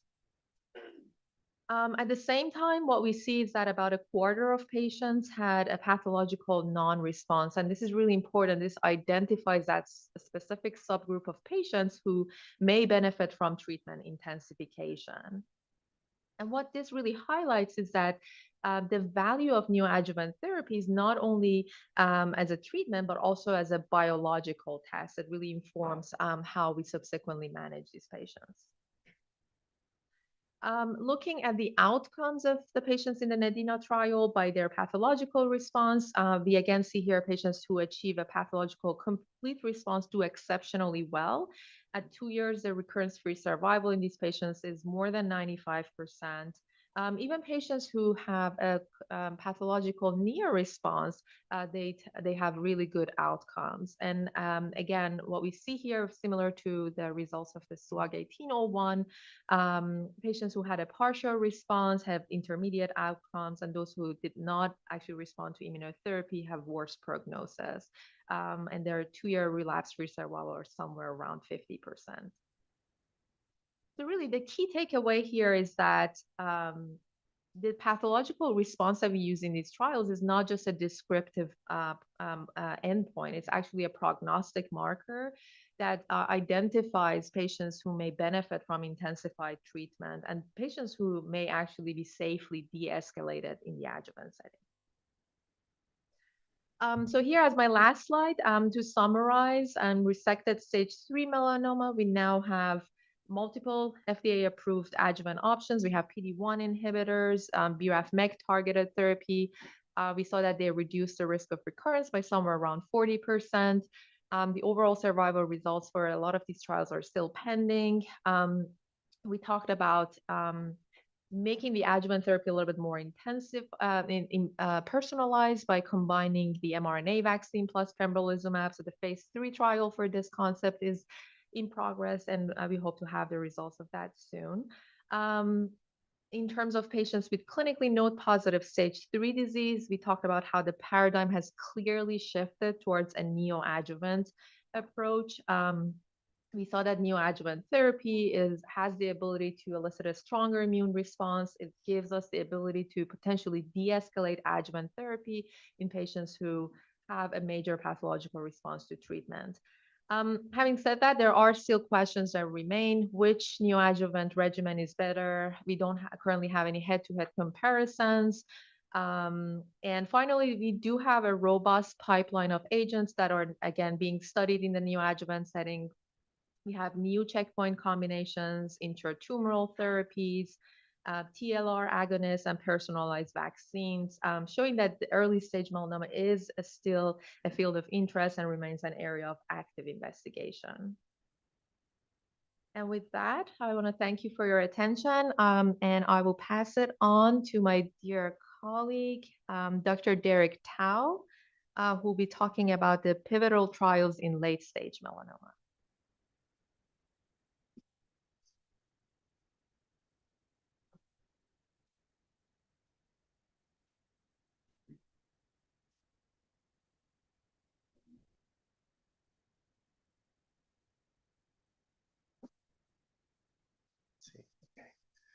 All right, good morning, everyone. Thank you all for having me come. I'm Dr. Tao at UCSF, one of the medical oncologists here. Very excited to be talking to you this morning about pivotal trials in late-stage melanoma. And thank you again to the organizers today, AIM and the UC Consortium. So the outline for today, we've had a lot of the building blocks of this talk already kind of outlined for you in the prior discussions. So we can move through and kind of put that together in the story and context of metastatic melanoma. So we use that term metastatic melanoma. The definition really is melanoma that has spread beyond the original site to now distant parts of the body.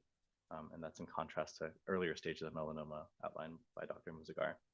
So why does this matter? We notice that this represents more difficult to treat melanoma, but there's been major progress made in this area. And the timeline that you commonly see, because for a long time, from the 1970s to 2010, we had very few approved therapies, and they did not show improved survival for patients in our clinical trials.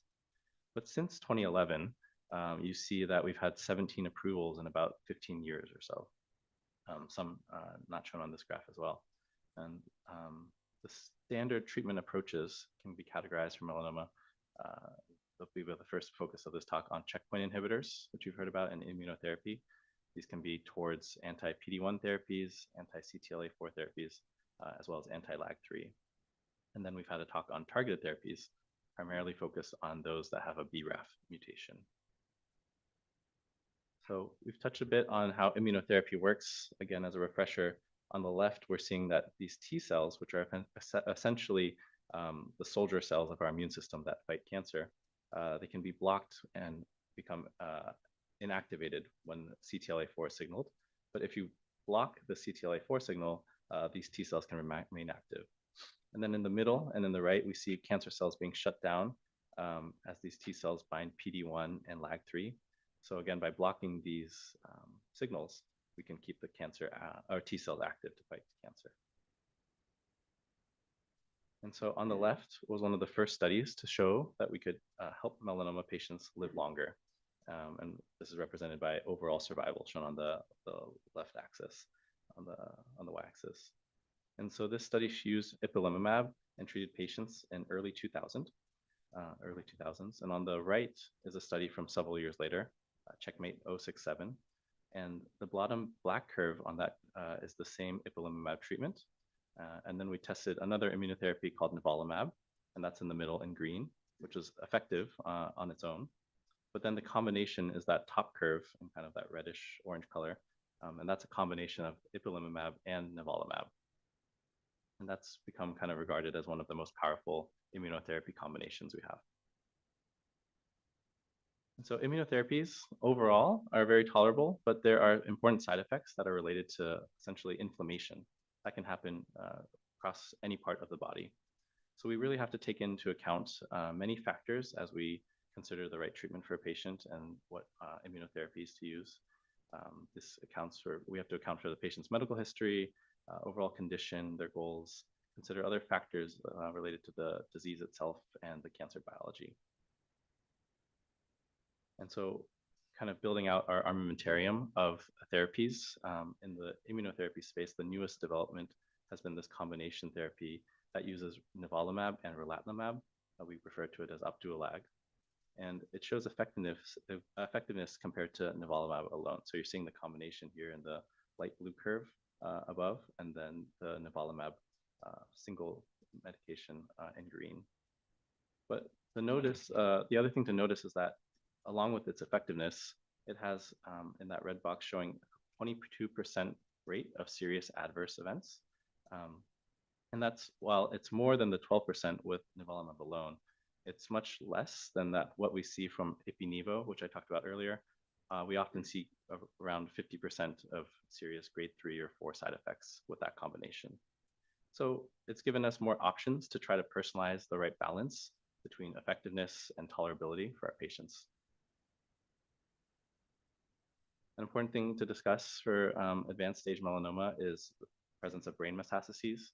So approximately 40 to 60% of patients with metastatic melanoma will develop brain metastases at some point during their journey. So Checkmate 204, this was a phase 2 trial that evaluated nivolumab and ipilimumab, so that combination I mentioned, for melanoma patients with brain metastases. It showed that it had effectiveness in the brain and a response rate of approximately 50%, and durable benefits for patients with asymptomatic brain mets as well. So this is an effective therapy for, importantly, patients with melanoma and brain metastases. So I'll move on to a discussion of targeted therapies in the context of late-stage melanoma. And so we've had a wonderful outline basically about the mechanism and how we use these targeted therapies in melanoma. And BRAF, we've mentioned, is seen in 40 to 50% of melanomas. For these melanomas that have a BRAF mutation, the cancer is really dependent on this mutated gene for growth. And so when you come in with a drug that can block that gene's effectiveness, you can have these tumors seemingly melt away in just a few weeks. And so in this figure on the right, you're seeing a man that's 38 years old with a BRAF mutant melanoma, and a lot of multiple subcutaneous or kind of just underneath the skin metastatic deposits. And then that photo A is from before, and then that photo B is about 15 weeks after 15 weeks of therapy. And that effect was quite dramatic and had not really been seen in solid tumors up to that point of introducing this therapy. It's essentially like the Lazarus effect. But in most cases, the cancer finds a way to increase that signal, found that pathway on the left again. And after some time, in 23 weeks in this patient's case, he had relapse and recurrence of those disease nodules. So one thing we've developed in this learning experience is that we can add a second block to MEK shown further down in the pathway. And that could significantly improve survival, approximately doubling PFS, and has been the way we've developed these targeted therapies moving forward. So there's multiple combinations of targeted therapy. I'm just showing one of the studies here from the latest approval in 2018 based on a study here called the Columbus study. It used encorafenib and binimetinib, and that's shown the combination in blue. And then another thing that's been touched on is that we have for some patients that have the BRAF mutation, we have a choice of whether to start first with immunotherapy and potentially move on to targeted therapy down the road, or vice versa. So starting with targeted therapy and then considering immunotherapy later. And the take-home point from this DreamSeq study was that we had a better outcomes for patients that we started with immunotherapy, and then we would transition them to targeted therapy down the road when needed. So take-home points from this portion of the talk. Immunotherapy remains the backbone of our early therapy strategy. Targeted therapy works quickly for patients, but long-term control we've seen is better if we start with immunotherapy first. And then we'll talk a little bit more about other options that are coming, and we'll have further talks about newer emerging therapies. So I'll talk now about adoptive cell therapy, and I think it helps to kind of return to this, this figure here, because in 2024, that's the latest approval we've had in the melanoma space for metastatic melanoma, and that's lifileucel, or also referred to as TIL, which stands for tumor infiltrating lymphocytes.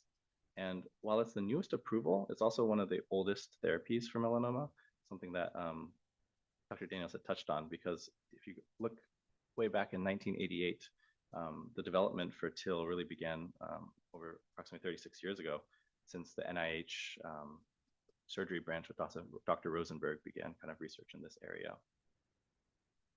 And so cellular therapies requires us to kind of transition and go back to some of the background for what this is really talking about.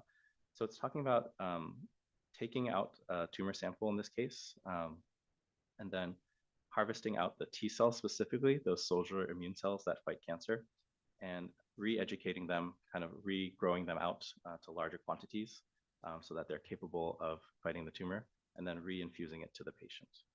So showing that kind of in this cycle here. But it can be quite a complex journey. The patient has to go through quite an extensive workup. Then that will next involve surgery for the tumor and taking out that sample. That's grown and sent to the company or the lab to make that T cell product, doing all that, like I mentioned, re-education and growth of those T cells. And then eventually the patient comes back to the hospital to get chemotherapy. They're getting a combination of chemotherapies for about a week, essentially to make space for those T cells to be reinfused and be able to have space to grow. And after that patient gets those T cells reinfused, they're also often given a stimulant to help the growth of those T cells. We refer that to IL-2. So this is quite a complex operation, and we're happy to have recently operationalized it at UCSF, and I know across other UC sites as well. And so here's some of the data from that product. So it's from a company called Iovance. The brand name is called Amtagvi. We refer to it lifoleucel. We also refer to it as here it referred to as TIL therapy. On the left, you're seeing what we call a waterfall plot. So each vertical stripe is a patient, and we're showing you from the horizontal middle line what the change in their tumor size was. And essentially, many of those curves, many of those bars going downward indicates a decrease in size of those tumors. And then on the right, you're seeing what we call a spider plot, which is starting from time 0, you move across to the right, and you're tracking over time how what those tumor sizes are doing. And many of them are going down over time. So that was a FDA-approved therapy in this new classification we'll call adoptive cell therapies. Some of the work that's being still in development focuses on something called TCR T cell therapies. So if our last approach was somewhat of a shotgun approach, you could say, we're taking the T cells and not necessarily specifying which ones, but we're just growing out all the T cells that are from the patient's tumor. This TCR T cell therapy is kind of more of a sniper shot approach. Essentially, we're harvesting T cells from a patient as well, but now we're educating them and engineering them to target a specific target seen on the tumor. So one of the ones that's most further along in clinical development are these TCR T cell therapies developed against PRAME. So PRAME here I'm showing as a target basically that's commonly seen in melanoma patients. And this company and these products are educating and engineering those T cells to be able to target and track this PRAME marker. So here's some of the early results from phase 1 testing showing responses across 26 melanoma patients. And again, these are patients that have been through all the other standard of care FDA-approved available therapies for melanoma. So we're really excited for having more options in this situation. And that will wrap things up because I'm going to be passing it along next to Dr. Adil Dodd, Professor of Medicine at UCSF and the Director of the melanoma research efforts. So I'll pass along to Dr. Dodd. Thank you, everyone.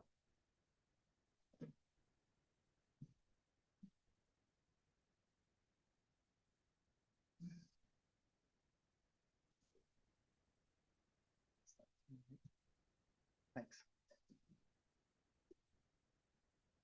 Right, so I'm the last speaker, I think, today, or maybe not. So I was going to talk about the future of immunotherapy, and I know it's a kind of a vast subject, but like you've heard before today, basically the question hinges on how immunotherapy works exactly. And I have to say that there's still a lot of stuff that we don't know about how it works exactly. But if you look in, and this is from a few years ago now, but if you look to see like who exactly immunotherapy works in, and who it doesn't work in, one of the things that we identified years ago was that if you had liver metastases, that reduced the chance of it working. And if you had a high LDH level, that was one of the things that also reduced the chance of it working. But in addition to that, there's been a lot of research in the last few years on things like, Fantastic so far. Full screen helps. oh. Yeah.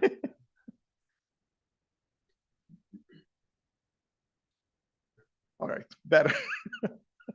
So, there's been a lot of research on microbiome, and it's basically your gut flora basically produces antigens and stuff like that that trains your immune system. And it seems kind of esoteric, and depending on what kind of food you eat and what kind of what's in your gut basically. But that seems like our immune system rheostat, the thing that controls your immune system activation in some way is generated by your gut. And so there's a lot of research on that. It's like the kind of food that you eat, and possibly even your genetics and where you live, and all of that can probably affect your microbiome. And there's things like gender and the presence or absence of obesity, and how old you are, and how bulky tumors are. That seems to have something to do with how effective immunotherapy is in working. And the one other thing that seems to matter is things like PD-L1 expression. So it's this marker, and you might have seen some of the slides that Dr. Vaidya showed, and Dr.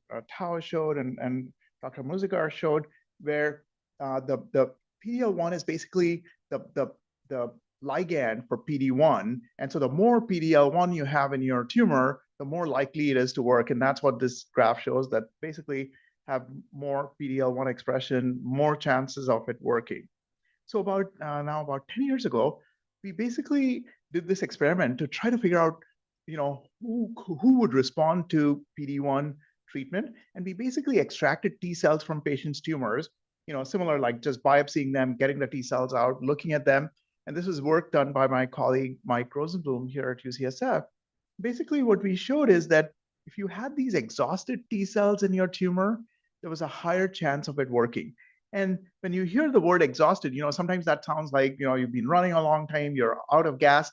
But in actual fact, the word exhaustion in our jargon isn't really to do with if you're out of gas or not. It more has to do with if you have T cells that are directed to a tumor and are chronically stimulated. That's what that word exhaustion means. And so it's sometimes confusing when you look at the literature. People say like high levels of exhaustion increase the chance of your responding to immunotherapy, which seems counterintuitive because you think exhaustion sounds bad, right?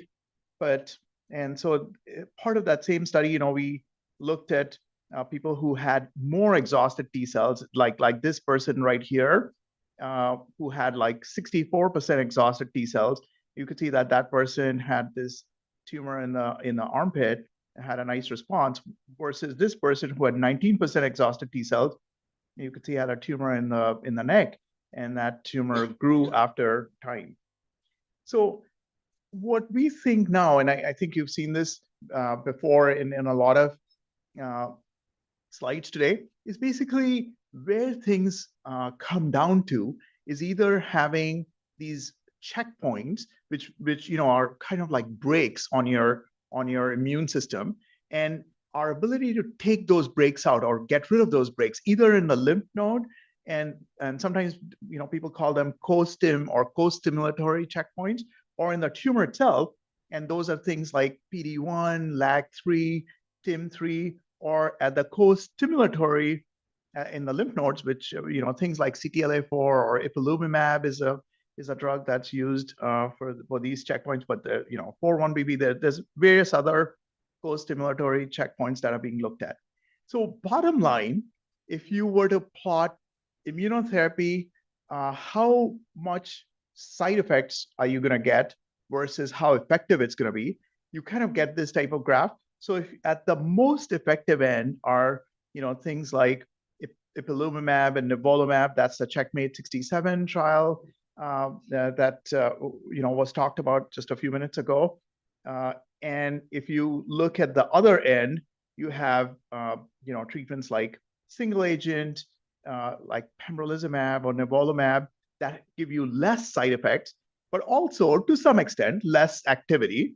And you have treatments like the combination of relatlimab and nivolumab, that's the LAG-3 drug, that give you relatively high response with relatively low side effects. And I think obviously it's a conversation, it's a complicated conversation that you have. Like, it's not a simple decision as to what you have. So can we tell in real time if somebody is responding to immunotherapy? That's the subject of my colleague James Lee's work, and that's what he's doing right now, basically trying to get blood from patients and try to figure out if you're more likely or less likely to respond to treatment. And so he calls this immune telemetry. And here's a patient who was treated, and that's the patient's scans on the left side, and showing you this one marker that he's looking at, which is percentage ICOS in PD-1 positive cells. So you can see that this patient had uveal melanoma. That's the melanoma that arises in the eye, and was started on a treatment called Kimmtrak. And after that Kimmtrak treatment, you could see that these particular kinds of T cells started rising in that patient's blood. And then at a certain point, when the tumor stopped responding or developed resistance, in our jargon, those ICOS positive cells started falling. And at the same time, you could see that the ctDNA that Dr. Chow was talking about, that level started rising. And so that kind of makes you think that maybe the T cell changes precede the tumor progression. Maybe this approach could be used to monitor patients in real time. And maybe you could be, predicting if somebody is responding or not prior to seeing changes in their tumor. So that's one approach. And then Dr. Lee is also working on looking at the detrimental effect of liver metastasis. And in mice, which is a long way away from people, it does seem like the presence of these liver metastases kind of gets a type of suppressive T cell called Tregs high in your blood. And those Tregs tend to counteract the effect of immunotherapy. And so that's what this mouse model seems to show. And so the question is, can you block those Tregs? Can you prevent those guys from taking over the immune system? And I think that's work in progress, I want to say. But one of the things that he's working on is getting this system, which we are hoping to get going in the next few months, where you get sample collection, and then you break apart the tumor in the lab, get the T cells out, and then measure T cells and try to in real time predict if a particular treatment is going to work. Given the fact that we have so many choices of treatment, as you can see, there's a lot of different directions a person could go in. And then this is his group.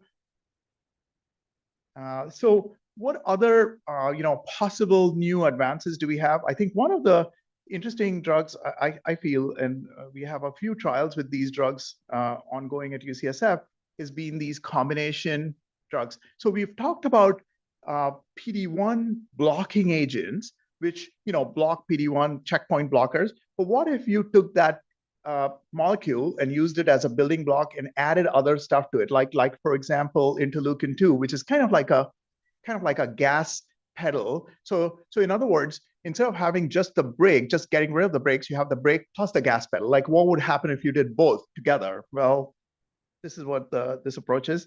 And so it seems like you can get maybe about 20% to 25% response, and that's what that waterfall plot is. Each of these is a given patient, and so what you're seeing is about in about 20 to 25% of patients, you'll have some shrinkage, measurable shrinkage of tumor. And what is the downside?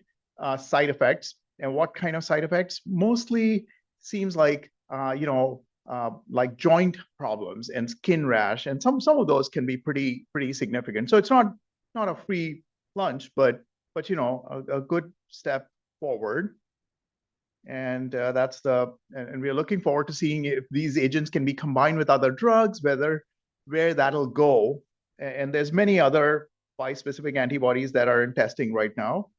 And then Dr. Muzikar talked about personalized vaccines. And so I want to say that it's a holy grail in many ways for melanoma. Like, can you make a vaccine that will prevent you from having melanoma or prevent it from happening? And so it's no secret that they haven't really succeeded so far. And one line of thinking is that the reason they haven't succeeded is because we've been using off-the-shelf vaccines, like meaning that, I get the same thing as, you get, and everybody else gets the same vaccine, but maybe that's not reflective of your tumor. So maybe if you personalize them, like, tailored them to the specific kind of tumor, maybe that would be more effective. Can you do that? Well, we didn't really easily, weren't able to easily do that, but one approach is to use this mRNA platform to do that.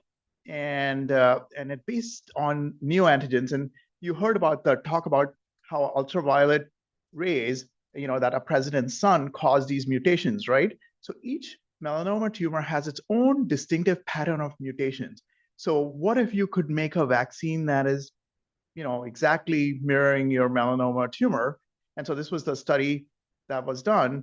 And we actually have that trial ongoing, and you can hear from somebody who was actually on one of those trials in a few minutes. But the idea was to do the vaccine which is called mRNA 4157, and compared to just Keytruda or pembrolizumab by itself. And so, as Dr. Muzikar showed you, there was a nice difference, and you could see that the red line is the vaccine arm, and vaccine plus the immunotherapy arm, versus the black, which is just the immunotherapy arm. So you could see that it's a nice difference, and it seems like it persists beyond 2 years. And in terms of whether those patients develop distant disease, it seems like also there's a difference. And I'm gonna end up with a different type of treatment that I want to say hasn't really worked out, but kind of interesting kind of story. We developed this kind of gene therapy in tumors, and that's my colleague Rich Heller who's really had this idea. And so this is from many years ago now, but it was a type of treatment that you could do directly into the tumor. And so this was one of the patients that we treated. And so this guy had like lots and lots of tumors on his chest wall and on his back. And so we treated 4 of them.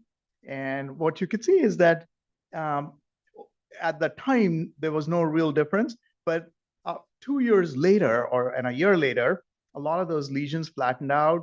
And you could see that some of the tumors on his back, which we hadn't treated, also started flattening out. And he developed this kind of like change called vitiligo on his back. And and so we did a phase 2 trial with that, which is the next step of clinical trials. And you could see that a certain percentage, maybe about a third of patients, had nice responses. And if you look at this gentleman here, he had these lesions on his face, and he had a nice response. But then eventually his lymph nodes started swelling. And then at that time, Keytruda or pembrolizumab was approved. And so he got pembrolizumab and has had a nice response. And to my knowledge, has continued to stay in response. And so yeah, we've done other trials in combination with pembrolizumab too, showing a nice response rate. And I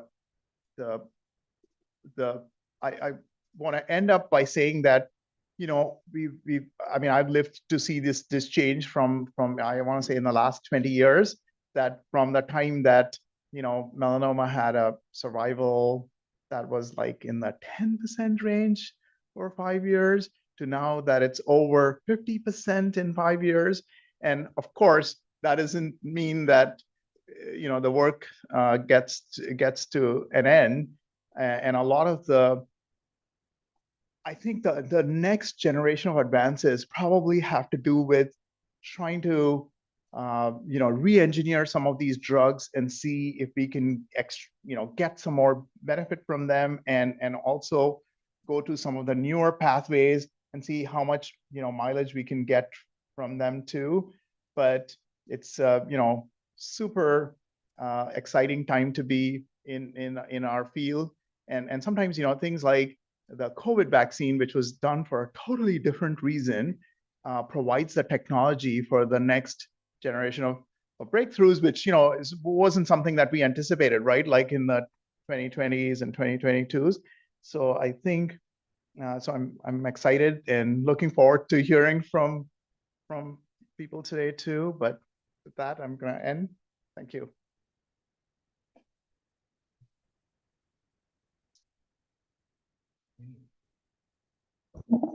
Okay, we're going to switch gears, and I'm going to invite Dr. Park up. Who's going to be with a patient panel, which is a very special and exciting opportunity we have here. People are going to share their stories and hear from that. And then, Sam, I think we're going to get to some more questions in a few minutes. Okay, Dr. Park. Hi, everyone. My name is Sue Park, and I am a medical oncologist down in San Diego. It's really nice to be back here in San Francisco today. And we have the great privilege of hearing from 4 patients. I'd like to invite Heather, Rick, Mark, and Pam down to the front. And I just want to remind everyone, we have 15 minutes for this patient panel, and I really want to be able to hear from everyone. So I will ask pointed questions to each one of you, but to preface the audience, I believe Mark, Heather, and Rick are all patients who have had stage 3 melanoma. They got surgery, and then they all enrolled in a different type of clinical trial for adjuvant therapy, meaning that they each received a different type of treatment to try to have their melanoma not come back. And then Pam has a very unique situation where she also has a second clinical condition called scleroderma. So scleroderma is an autoimmune disease, and it does pose certain challenges for treating patients with immune therapy. So I'm going to go ahead and get started. So I would like to start, Heather, with you. When you enrolled in the adjuvant trial, and I believe you were on the pembrolizumab TIGIT trial, what were you hoping the treatment would do for you? Yeah, first of all, thanks. Nice to meet everybody. I just wanted a chance because I was really uneducated about this entire ecosystem. I had no idea what I was getting myself into. And I did a lot of study when I found out I was diagnosed with stage 3B melanoma in 2023, that, what would be my best chance of just reducing the chance of this coming back again? And that was my number one focus and motivation. So when I talked to Dr. Dowd and team, I actually did it backwards. I went to someone who wasn't very knowledgeable about cancer. They actually removed my tumor when they weren't supposed to at that time. And so there wasn't really much left for them to check it out and see what was going on. And so I just was so scattered that knowing that they have such a huge care team, it really helped me really stay focused and say, you know what, I'm just going to go ahead and go with this trial because I just want to give myself my best chance for just getting past this. And with their help and the focused care team, it just, and all the information they gave me about what the benefits were of the trial, they also told me what side effects could happen. I felt like it was worth the risk to go through for it. And I want to help other people. I feel like if more people did that in the past, I might have been in a better chance and position to make a better estimation on how I should take this and move forward. That's great. You touch on a lot of points that we'll be going through in the next question. So Mark, I'd like to pose the next question to you. What factors weighed most heavily in your decision to go on the adjuvant trial? There's recurrence risk, family, fear, hope. Well, yeah, I really have to say initially when I was diagnosed with this, I found out very much similar to you, what was involved in our medical industry, the insurance industry, and how absolutely difficult it was to manage it. When I was given the opportunity to go into a clinical trial, And again, with a team, Dr. Dowd and his team and so forth, helping me manage this, almost nothing I have to manage. They take care of everything. I couldn't have better care. And I think that was one of the biggest things. My brother's a doctor in Marin. My daughter's a PA. My sister-in-law is a doctor. And they all said, if you can get into a clinical trial at your stage, absolutely. You know, you're going to help yourself. You can help other people. And that's really what drove that. And thanks so much for sharing that. Being in an academic center, we always really try to put, our patients on clinical trials, but they're not without risk. And I'd like to pose the next question to Rick. Rick, I understand that you were on a clinical trial for adjuvant therapy, so postoperative therapy, but from my understanding, you may have had some lingering side effects. How did you think about the trade-off between reducing the risk of having your melanoma come back by going on a trial and potential toxicity from the treatment? I felt all along that the side effects were insignificant compared to the alternative. I mean, the alternative is 70% chance of reoccurrence, and to note that could drop to 50%. After the treatment, the issues with my gut and rashes and things that really in my mind were insignificant. I was more determined to soldier on and just kind of get through it and take that risk. Did your thoughts change whenever maybe Dr. Dow told you the potential for these risks of toxicity could be really high? I mean, serious, landing you in the hospital, being Right. really sick? Yeah, I guess I never felt like it came close to that, all along. I mean, there's, with the 3-week cycle, nothing ever got too far to the point where it was, presenting a challenge where I couldn't live the lifestyle I lived before I was diagnosed. So, and in fact, I've, even during this process of increased my activity level and signed up for triathlons and some other things that I continue to want to do. So anyway, I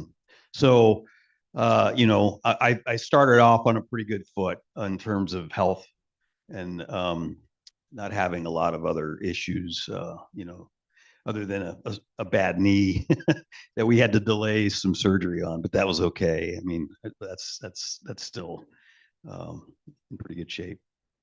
I think you bring up a good point, as we heard from prior speakers, and Adil, you are the last speaker because I'm a moderator.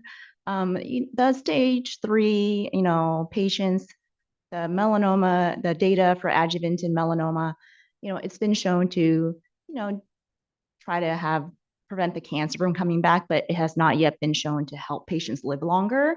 And so there are some people out there in the community that may think that because of that, we shouldn't, consider this as a treatment. But this is why it's really important hearing from patients like you that you really want to soldier on. And although you understand the risks of toxicity and maybe it won't help you live longer, but it may help you live, for a longer amount of time where the melanoma doesn't come back, that's, sometimes those things are meaningful. And Pam, I have not forgotten about you, but because you have a unique situation, I'm going to reserve your questions last. And so I'm going to go back to Mark again. How do you feel knowing your participation may help future patients? What does that mean to you? Well, I think that's pretty easy. I think everybody can understand that. I read a book called The Breakthrough, and The Breakthrough is basically about the invention of immunotherapy, which we heard a lot about today. And it's obviously there's a lot of successes and there's a lot of problems on the way, moving in and developing these issues. And through that book, there was a lot of people that put a lot on the line to make this happen. When I was diagnosed, I was first told about immunotherapy. It was pretty clear it was very new. It showed great success. They call it almost a miracle. And so when you look at that and you look at what people have done in the past, it's really, I think it's upon all of us to try to do what we can do. And that was really so much of it is really, I mean, the side effects versus, what you said was very, very clear and very true, that it really, the balance was, there's no question. There's no question really, but after reading that book and see what people have done, I really, and there's no question. I need to read this book. But you also bring up another good point. As a medical oncologist in an academic setting, we do a lot of outreach to try to get patients on clinical trials because we really feel like they can help patients. So I know you said that, it seems like a no-brainer to want to try to help patients, with your participation, but we try really hard, and I think we can do a lot to improve our clinical trial enrollment. Do you have any suggestions? It's very interesting you mentioned that. I went back to the Moderna headquarters in Boston, and I spoke there very, from their perspective, trying to get more of a human perspective on what's going on. These people work with test tubes and they do all this work, and they don't hear about the human aspect. So I was probably that human aspect at this big conference. And they, as I talked about, as I talked to them, and these questions came up about, really, how do you view and how do you move forward with it, and my first suggestion to them was get it more out to the public. I got very lucky. I mean, when I was diagnosed, I had a 5-week, very difficult time trying to find somebody, who do I want to go to, and how do I get a PET scan? Do I do this? Does insurance cover it? And then this one oncologist said, look, based on what after I had my tumor was in my right cheek, after I had it taken out, she said, after looking at my pathology, says, you've got to see somebody. And she directed me. I would have never thought about going to a clinical trial. I don't think, and I didn't know.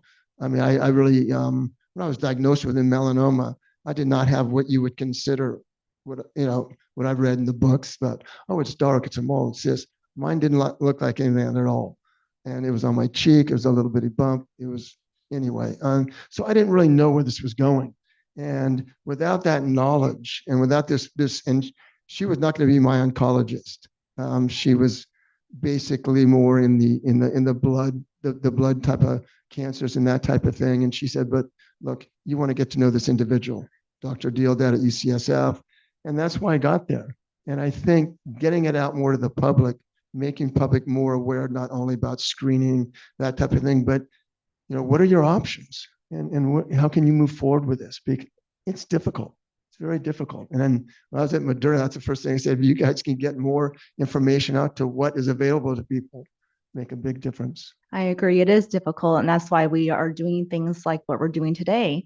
And that's why, partnering with organizations like AIM at Melanoma is really important. They provide really good information that's accurate to patients like yourselves.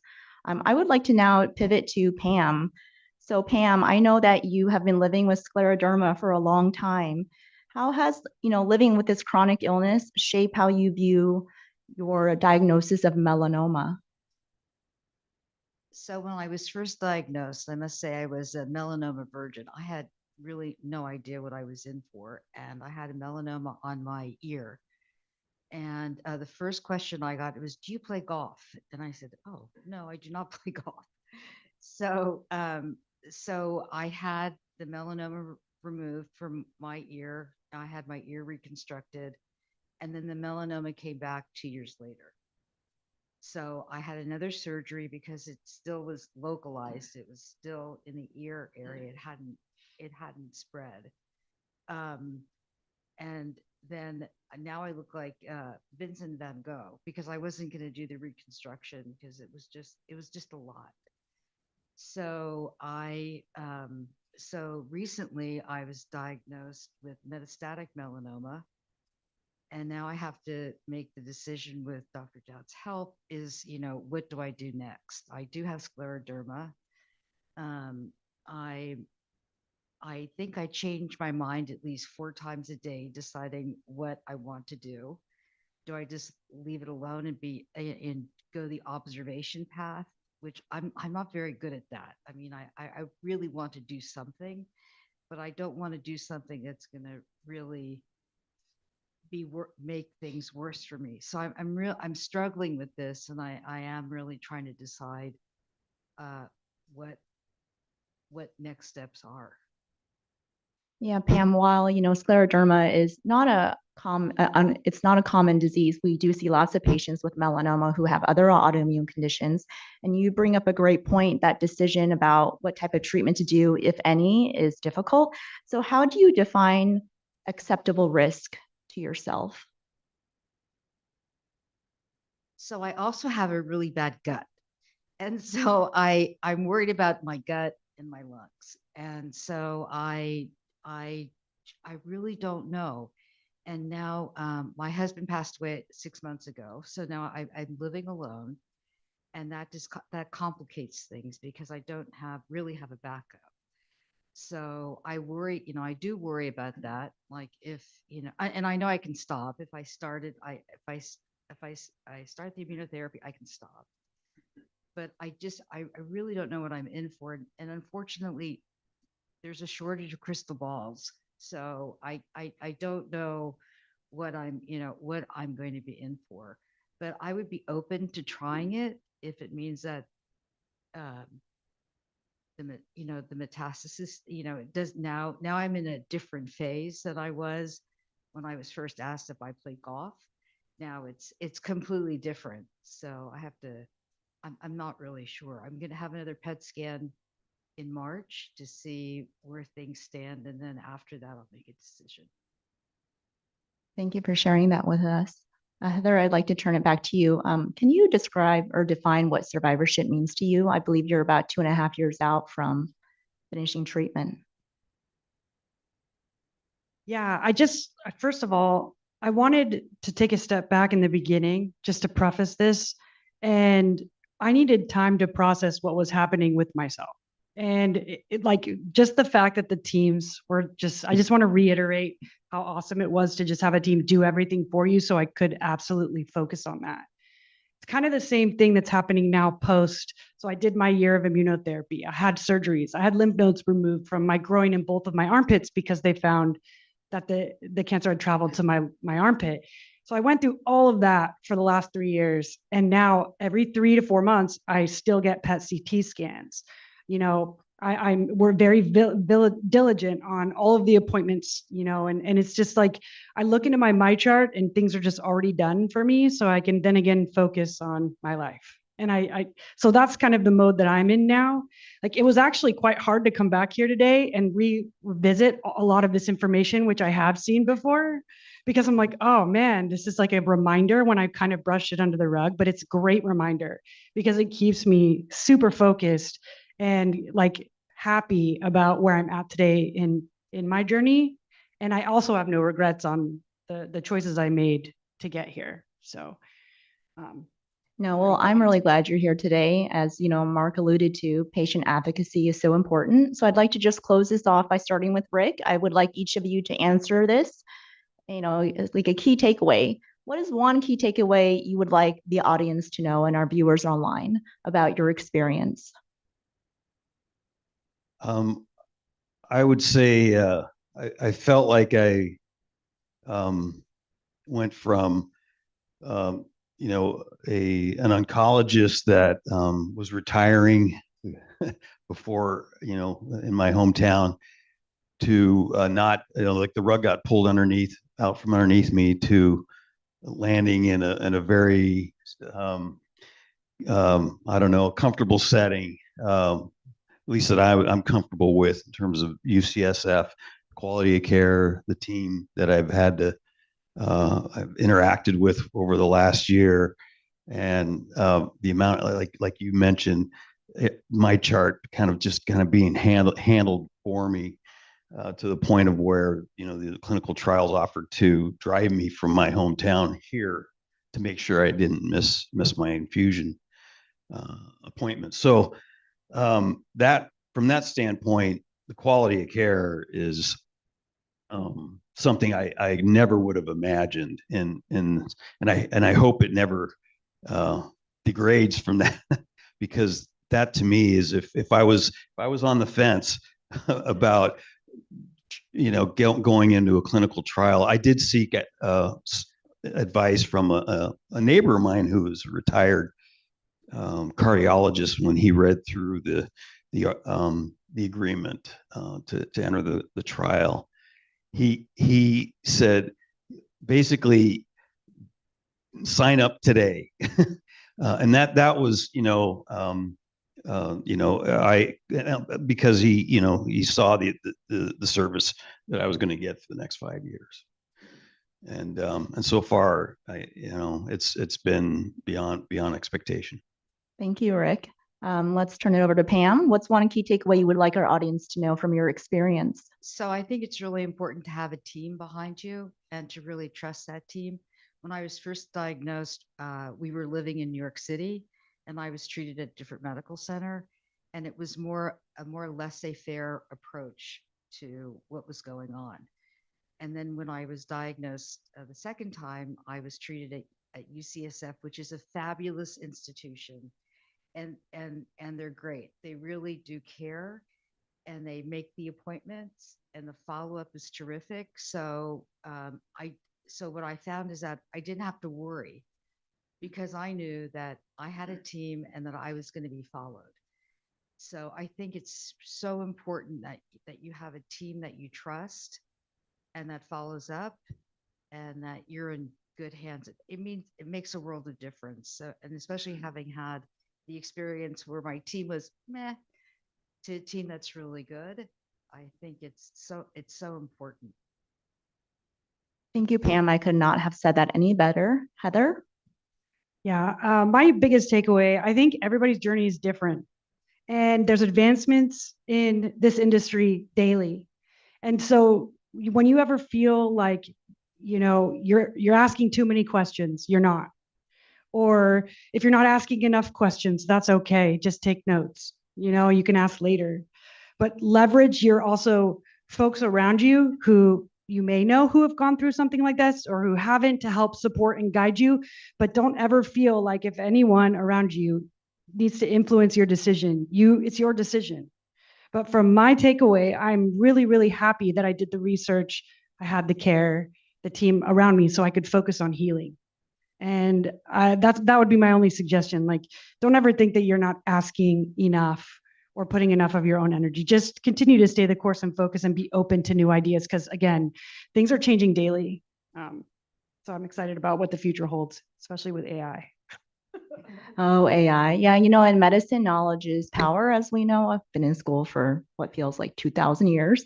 But Mark, I'd like to end it with you. I don't think AI is going to replace Dr. Dowd, though. That's not going to, that's right. That's right. I'm not going to say, I agree with everything that was said. Obviously the team concept, I would even go beyond that. I think the teaching hospital concept is really, really important. And I think, again, dittoing on what you said, maybe a little different ways, you've got to advocate for yourself. You've got to be sure you understand what you want. Some people it's spiritually, some people it's just emotionally. For me, it's just emotional. I kind of figure out like, okay, what works for me, and I'm not a spiritual person, but for some people that's going to work as well. But you got to figure out what's going to work. But you got to advocate for yourself. You can't look at doctors. I have a lot of doctors in my family, and I grew up with him. Like my brother did some crazy stuff when he was a kid, but he's a fabulous doctor, so it's not, and you've got to ask the questions, you've got to advocate. And if you do that and you have that team and that knowledge behind you, it makes all the difference in the world. It really does, so I agree with everything everybody said. Well, thank you, guys. Why don't we give a round of applause for our wonderful patients? Thank you so much. And I think I will hand over the mic now to Sam.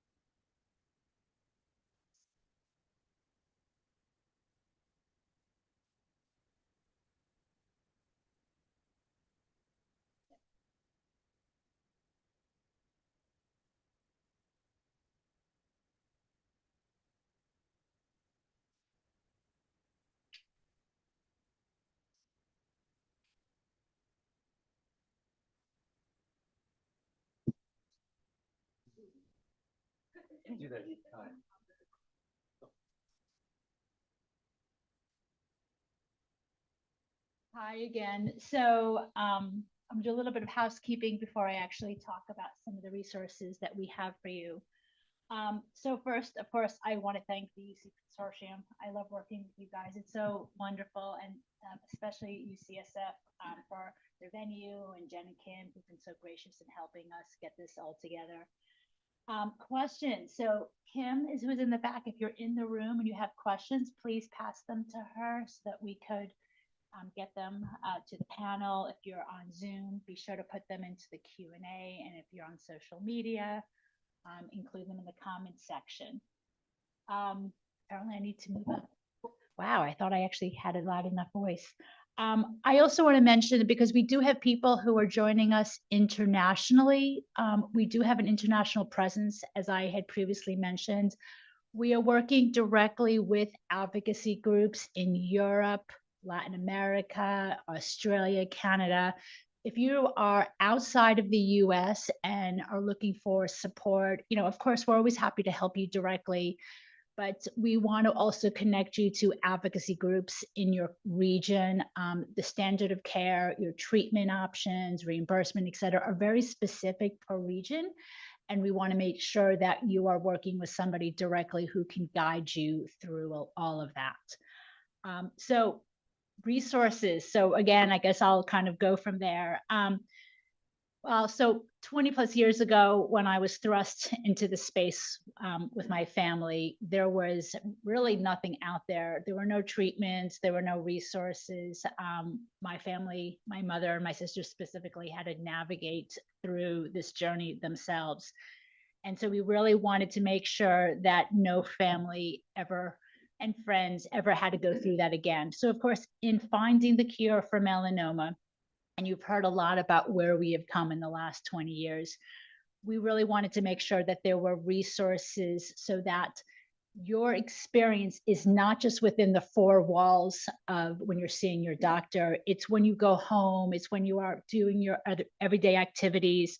You have questions, you need support. And so we wanted to make sure that we had that information available for you. I'm just going to run through really quickly some of the resources that we have. We have information based upon stage and treatment options, everything from where you can help find financial support, what options are available for each stage, and so forth.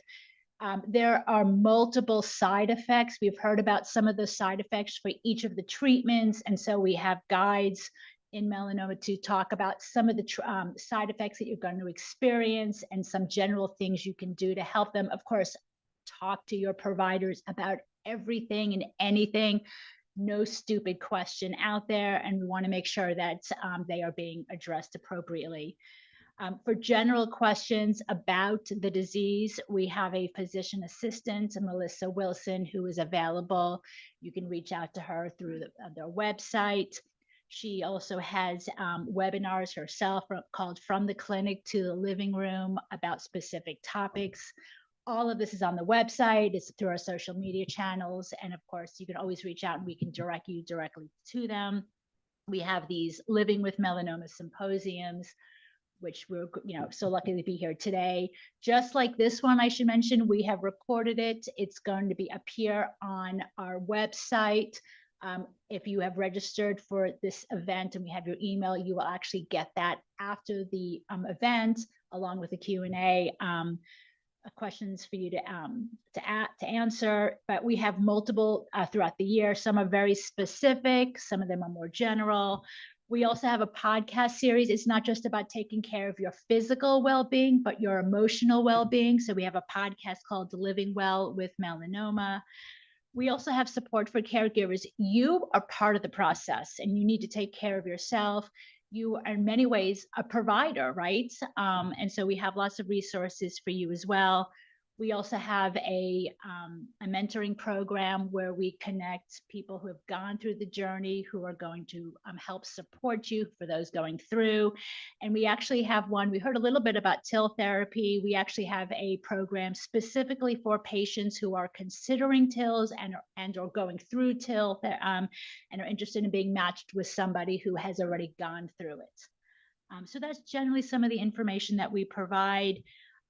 Again, I encourage you to reach out. Ann Garth-Taylor, who's our Director of Community Engagement, she's back on the on the East Coast. I'm on the West Coast today. She would be happy to answer any of your questions. Of course, you're always welcome to reach out to me. Thank you so much for not just the speakers, but for all of you out there. This is a team effort. The only way that we are going to find a cure for this disease is to work together. And so thank you so much for giving us the opportunity to work with you. Thanks. Oops.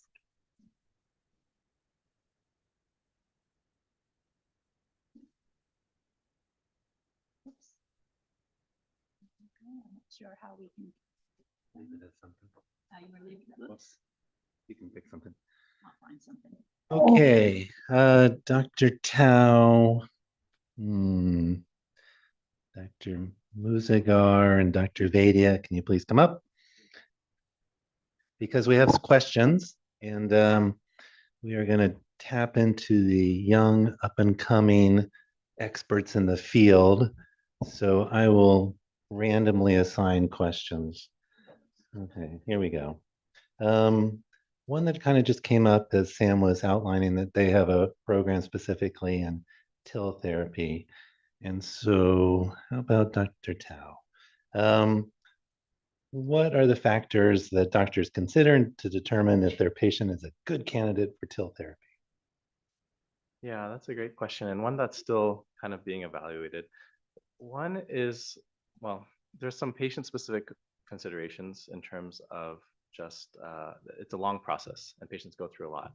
And there's a lot of side effects that come with that sequence of events. One is just being able to be healthy enough to go under anesthesia for a surgery to harvest the tumor and the cells. Second is getting the chemotherapy delivered in the hospital. Those therapies haven't been kind of touched on in the other context of this talk. They're more of those traditional chemotherapies from like the 80s and 90s that can make people have some nausea, be quite fatigued, kind of feel a little bit weak and such.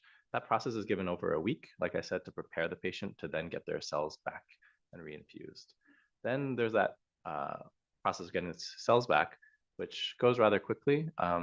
The stimulant that's given afterwards, IL-2, can have a lot of side effects too. People can feel chills, kind of feeling fatigue and down. And then there's some more severe side effects that have to be monitored in the hospital often. They can have capillary leak, other kind of syndromes where a lot of fluid accumulates for patients. So we need them to have overall, there's a lot of criteria, but you could imagine a patient that needs to be on the more young and fit side with less medications, heart conditions, lung and breathing problems. Those would be, from the early standpoint, ideal candidates. Okay, I'm going to keep you up here because there's another TIL one, since UCSF has recently initiated TILs. So can my original biopsy be used for TIL therapy, or does a more recent biopsy be needed? It can depend on the timing of that surgery, but overall, you're going to need fresh tissue, meaning tissue collected from a more recent surgery, one that's intentionally planned so that that material can get to a lab that can grow out those T cells and engineer them. Okay, you are off the hook. Yeah. Okay, Afsana, come on up. So I'm getting a lot of questions on diet and microbiome. And coming from MD Anderson, where they've done a lot of work. Now you're at a better institution, UCSF. Are there certain foods that I can eat to help the efficacy of the drug? Yeah, that's a great question. That's the question that we get a lot from patients.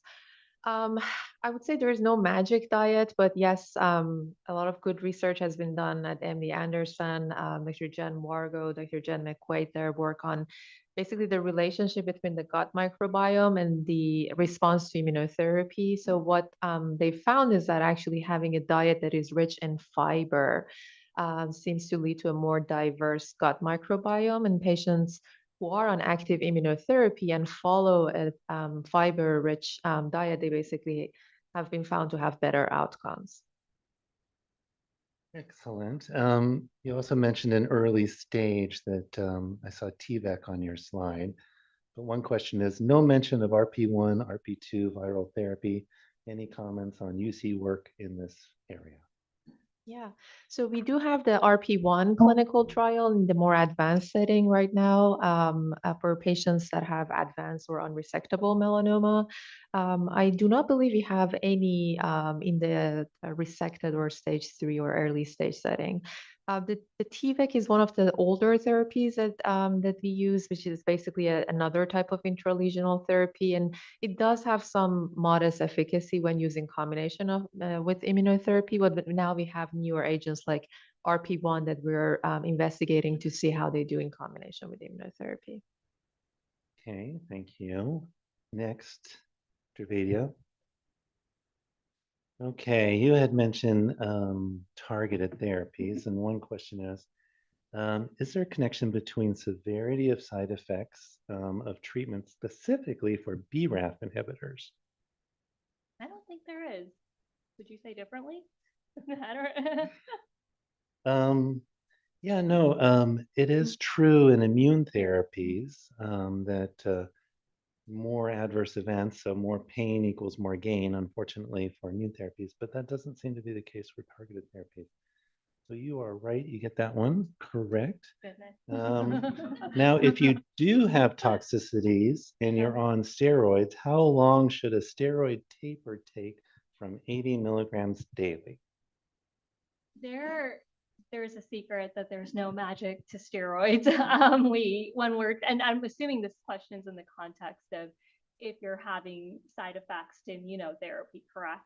Yes. So we definitely want to get you off as quickly as possible, but a lot of the immune-mediated toxicities we see, such as the liver or the colon, for them to respond well, we do need kind of a prolonged steroid taper. There are some other steroid sparing agents that can be used that we have our subspecialty doctors, like for example, the GI doctors or the liver specialists kind of add on, and that can help get patients off of steroids more quickly so we can safely continue immunotherapy. Yeah, I agree. Certain toxicities, you really need to go slow, and so your oncologist should be familiar with that. Other toxicities, we can take them off a little bit quicker. What is the current state of knowledge of optimal dosing balancing concern for efficacy and toxicity? Is this in regards to immune? Okay, sorry, I'm need to lean in, but if this is in regards to immune therapy, the original Checkmate 067 trial that we have 10-year efficacy data on now and shows us really good outcomes uses a really strong dose of ipilimumab and then a kind of a lower dose of the nivolumab. And that's where we have the best evidence. It's also the best evidence for what's effective for brain metastases. There have been subsequent studies that say if you flip those doses, like giving nivolumab at a higher dose and the ipilimumab at a softer dose, perhaps we can still have a good efficacy, but spare patients of the some of the really profound side effects you can get with immune checkpoint inhibitors. And while that's the right situation for some patients, that study was kind of powered for toxicity. We don't have that long-term outcome on it. So it really is an individual patient by patient experience and a conversation with your oncologist, taking into consideration what we call your performance status, your comorbidities, where your disease sites are. For example, like liver metastases can be really aggressive, or if you have brain metastases, and then trying to find a balance that way. Okay, great. So you guys are off the hook. Appreciate it. And long and illustrious careers await you. But now we're going to bring in people who've had 2,000 years of training. Dr. Park, please come up. Dr. Dowd, also close to 2,000 years of training. Let's see. Oh boy. Okay, this is getting really challenging. But I'm going to talk to Dr. Dowd about for post-resection monitoring. Do you always recommend PET-CT versus CT? What's the radiation risk? That's a great question. I think there's a trade-off between how much and how often you want to do scans, the radiation risk versus what the benefit is. And I can't say that there's a simple answer to that, but if you do a PET-CT scan using a non-contrast CT, then you get about 15 millisieverts of radiation. If you do a CT scan of the chest, abdomen, and pelvis with contrast, you can get about 20 to 30 millisieverts of radiation. So PET-CT from head to toe could give you better coverage. Plus you have the PET isotope that also helps you to determine if you have a recurrence or not.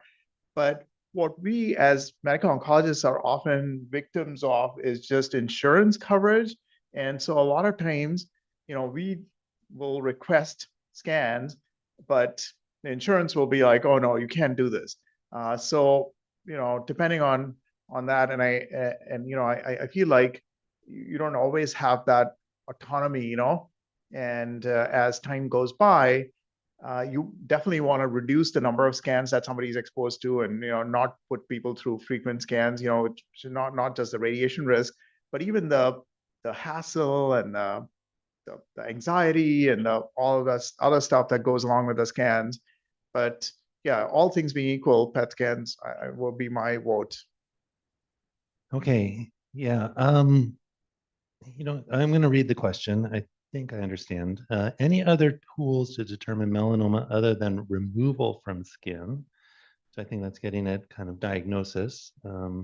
Unfortunately, a lot of patients are faced with, oh, that looks suspicious, not another biopsy, doc. And so maybe address that issue. And then specifically, there's also in the same question, the diagnosis of resected stage 3B with multiple primaries. Since my initial melanoma nodule in 2020, 1 year NEVO, I had 3 additional primary sites within 5 years. Isn't there any other method other than surgical removal under observation every 4 months? Sounds like with dermatology.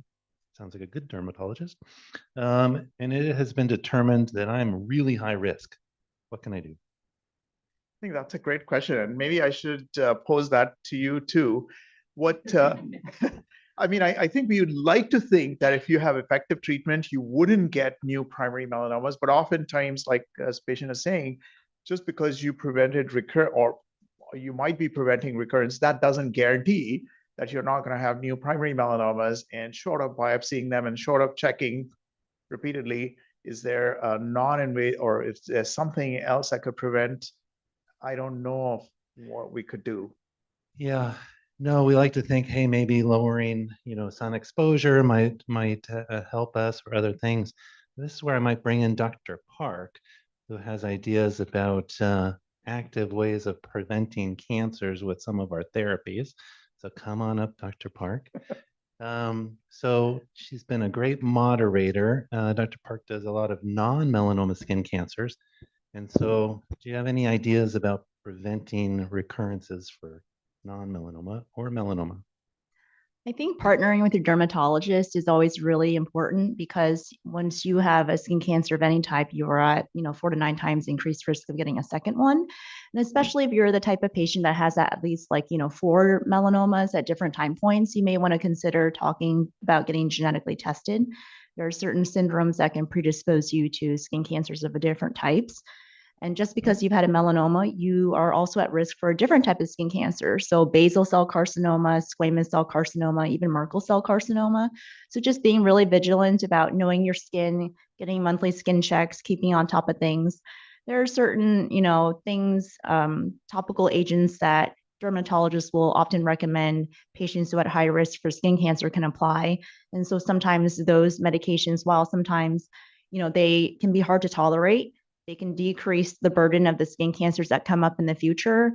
And I'm also really interested in different ways we can use immune therapy for prevention. This is really in the early stages, but this is something that we're looking at.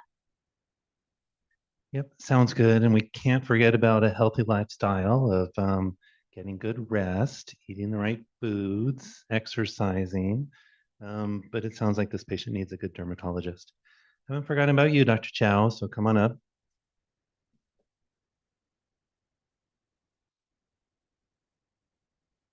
Okay, because one of these is about something you touched upon, which is circulating DNA.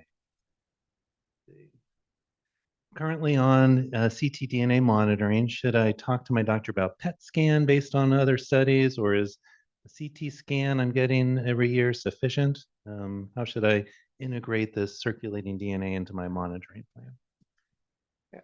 So the last paper from the British group did show that PET CT scan is the gold standard. So, and sounds like Dr. Dowd feels that as well. I don't use it as much for surveillance, but obviously it can be, mainly because of insurance reasons. I usually just end up getting a CAT scan because it's easier to get. Okay, no, don't go away. Perhaps to be discussed later, but what is the current use of LAG-3 blockade therapy versus ipi-pembro? Ipi-pembro can be used, it's usually ipi-nivo. What factors dictate the choice? And my question then is, do you have any trials that may be looking at LAG-3 blockade? So the LAG-3 blockade is referenced to relatlimab. And that's again approved for treatment of advanced melanoma. Again, that's under the trade name of Opdualag. So it's relatlimab and nivolumab. So the relatlimab targets the LAG-3. There's other companies, for example, Regeneron is also investigating their LAG-3 inhibitor called fianlimab. So that's under current investigation. So. Okay. One more for you, and then Dr. Larson, come on up. Are clinical trials only for patients that qualify? So yes, you have to. So patients are identified as potential candidates for a clinical trial, but they have to go through a rigorous screening process as part of the clinical trials to make sure that they are truly eligible. So there are multiple criteria that are required. Great, thank you. Yep, when is the right time to consider a clinical trial? It's every time. So Dr. Larson has joined us in San Diego. He sees a lot of melanoma patients down there. And you might have come across this at some point. What can I do if neoadjuvant therapy isn't working? If neoadjuvant therapy is not working, so if you are on, there's a couple of options for neoadjuvant therapy, either pembrolizumab or ipi-nivo. If neoadjuvant therapy is not working right now, the way that they're doing it is they're just giving a few doses of preoperative immunotherapy and then doing the surgery after either 3 doses of pembro or 2 doses of ipi-nivo. One of the patients who I treated recently, I was doing preoperative ipi-nivo. The melanoma was getting worse after the first dose, gave the second dose, and it started getting better after that. So pseudoprogression is something to be aware of with melanoma. Things can get worse before they start to get better. You get the inflammation in the cancer, kind of like if you get a sore throat from the immune system attacking an infection there, it gets worse before it kills off what it's trying to kill off and then starts improving. So if you're on neoadjuvant therapy, there's going to be surgery in the near future anyway. You might have that phenomenon of pseudoprogression. So normally I would say stick with it unless it's starting to get really nerve-wracking. Yeah, it's a challenging situation because as one of the slides showed, when we give immune therapy, things seem to get worse before they get better. It is a challenge for us to tell that sometimes. And we've been a little misled even by scans and circulating DNA, because when we get in there, sometimes the neoadjuvant, the treatment before the surgery, actually did have some good results. So I agree. It's challenging, nuanced, and talk to your oncologist. Okay. I'll give you one more. Okay. How can I get into clinical trials? I'm stage 3C melanoma of the scalp, and I've had 8 infusions of Nivo. So let's go with the scenario, completely resected and on adjuvant PD-1, halfway into it. Is there a clinical trial that we can put this person on? It depends on the institution. So a lot of times once you've started on a therapy, you kind of like stick with it and finish off that therapy. There might be clinical trials for surveillance afterwards, looking at things like circulating tumor DNA to find out if that can help detect occurrences earlier, whether that can improve outcomes if you find it earlier and start treatment earlier. If there is a recurrence in the future, that's certainly a great time to look at clinical trials, because recurrence after someone's already had immunotherapy and the melanoma has shown that it's come back despite the immunotherapy, that's going to be a new problem that we're going to be facing in the future. Now that we have these perioperative therapies, what do you do when that doesn't work? So there will be in the future, but for now, probably after you're done with the immunotherapy, if there are any trials looking at surveillance nearby, then those would be good ones to look for. Okay, I want to thank everybody again, particularly AIM and Sam for putting this on, bringing us together, UCSF for hosting us, the UC Consortium for making the trek up here, and I look forward to exciting future. Thank you.